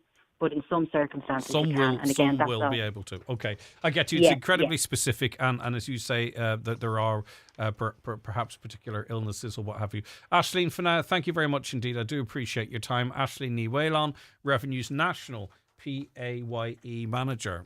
Visit Dunn Stores this Valentine's Day for the love of better value. Raise a glass to romance with a great selection of red, white and sparkling wines like Paco and Lola Albarino from €15 or less. Share an indulgent box of chocolates. Selected range including Nestle Dairy Box and Cadbury Milk Tray. Now half price. Plus, save at the till with a 5 off 25 grocery voucher. Dunn Stores. Always better value. Terms and conditions apply. Voucher can be used on next in-store grocery shop of €25 or more. Voucher excludes alcohol. Please drink sensibly. Cumann Luclas Gael, Glan Inya, Glenfin GEA in association with Planolchanga and Gilta Glar are hosting a 25-car drive in Glenfin GEA Centre this Friday 7th of February at 7:30pm. Entry is €25 with half the pot paid out in prizes. There will be partners at tables of 8 with refreshments served on the night. That's this Friday night in Glenfin GEA Centre. This ad is sponsored by Hugh Boyle Central Heating Power Flushing. Get ready for the ultimate Galentine's celebration at Century Complex. Join us on February 15th for a fabulous night of pizza, prosecco and painting with Spark and Ponder. Book with friends, unleash your creativity and have a blast. Don't miss out. Book now by calling 07491 21976 or email bookings at centurycinemas.ie. For an efficient, mild hybrid system that doesn't compromise on the joy of driving, test drive the Mazda CX-30. This compact, stylish SUV comes with fuel-saving Mazda M hybrid technology and a 6-year warranty. Test drive the 251 Mazda range at McGinley Motors, Letterkenny. Mazda, crafted in Japan.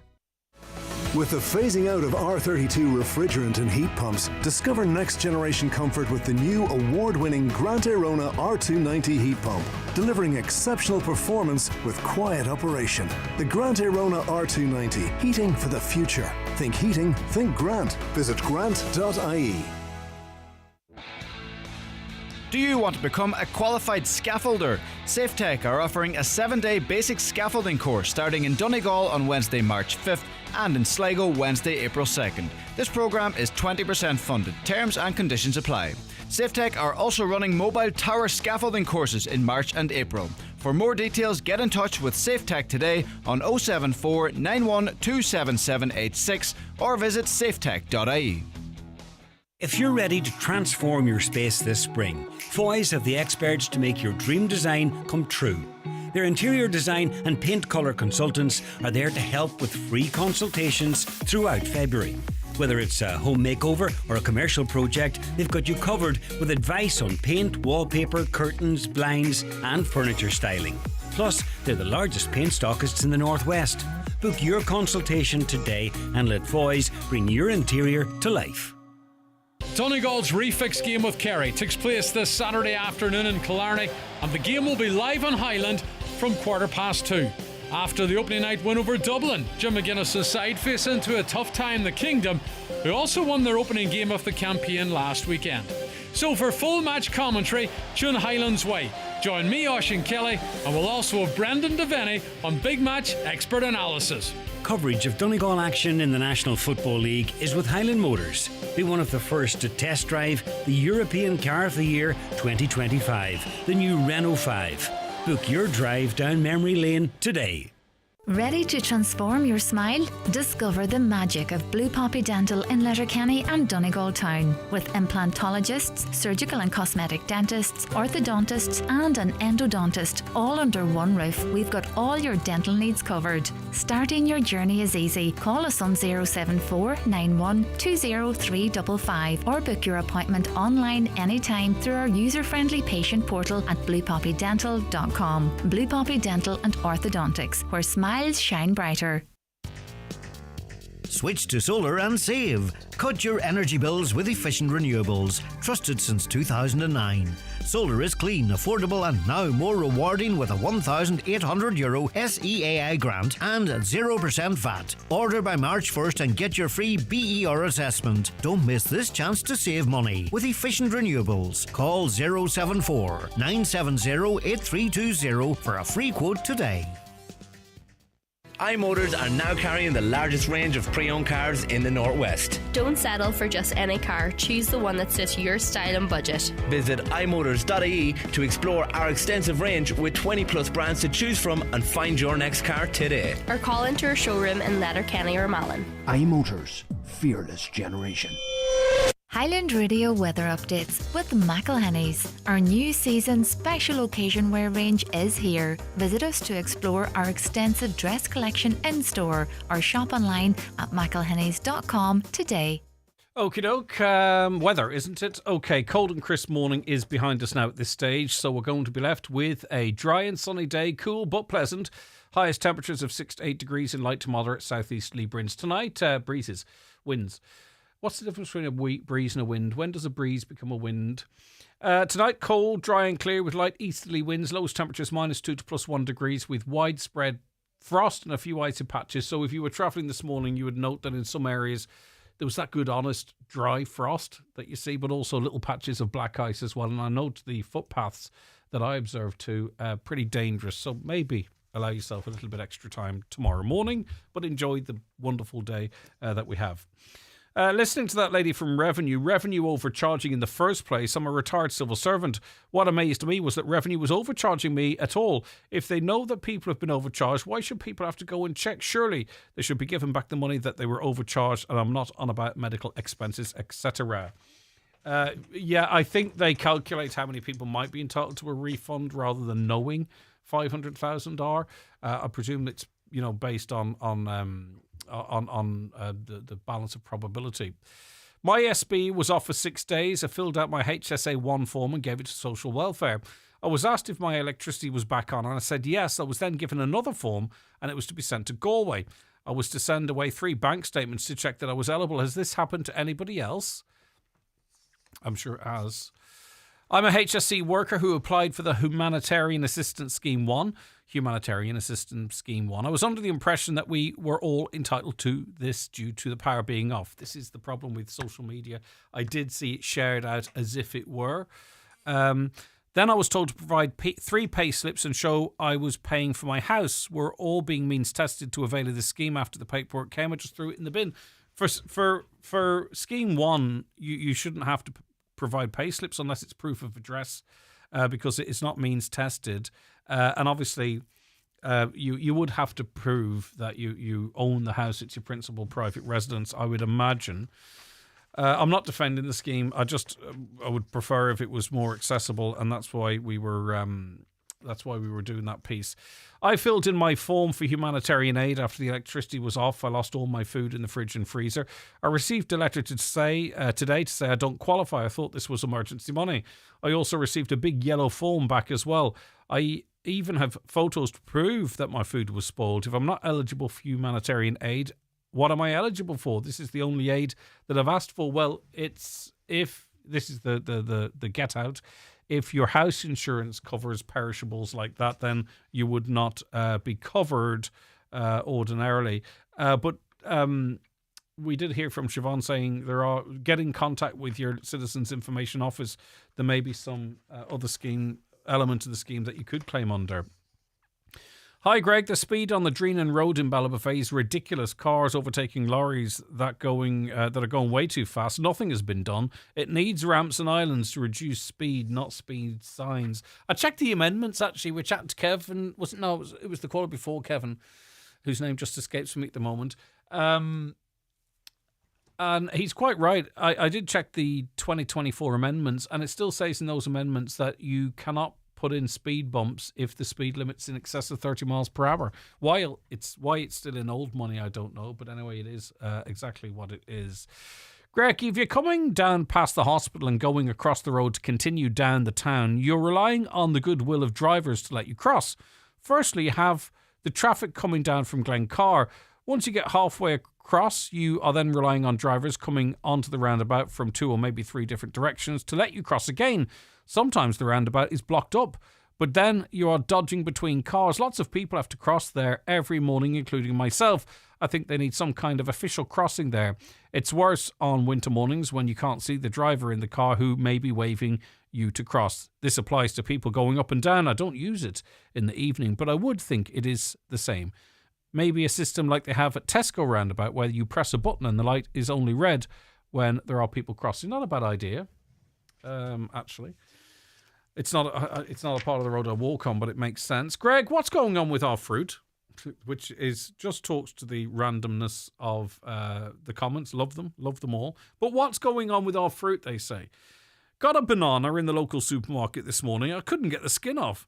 Eventually peeled it, and it was like cardboard inside, and the banana was frozen. It felt frozen anyway. It didn't taste or even look like bananas. Couldn't eat it. Had to throw it out. It seems to be impossible to get good fruit anymore. Was it frozen, do you think?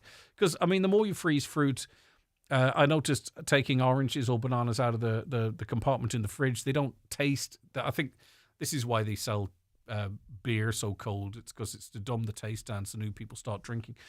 Is it the same with fruit? Maybe it just come in and it was frozen. Was it yellow? Was it green? What's going on with the fruit? Anyone else experience that? All right. Thank you so very much for all of the comments that have been coming in so far this morning.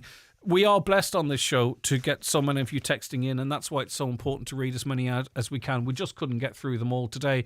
In about 3 or 4 minutes, I would be able to tell you that, again, we've got a new set of listenership figures out that are completed completely independently. And once again, more of you are listening to this show than did in the previous quarter, which is really encouraging. And the station as a whole enjoying even greater support significantly. We'll tell you more about that a little later on, but it'll be all done and dusted by the time we're back on air tomorrow. So for me and Caroline Orr and also Shannon, thank you very much. Your support is really, really appreciated, and we must be doing something right. So thanks so very much indeed. We're back tomorrow with the Friday panel. We've got a great panel on the show, so stay tuned for that. If you think there's anything we should be discussing, send in your topics for the panel right now to 086 60 25,000 or email us. We've got That's Entertainment and some... Is it Seamus in tomorrow, Caroline? Seamus? Tomorrow, yeah. Legal questions with Seamus as well, so you also get them into us. That's where we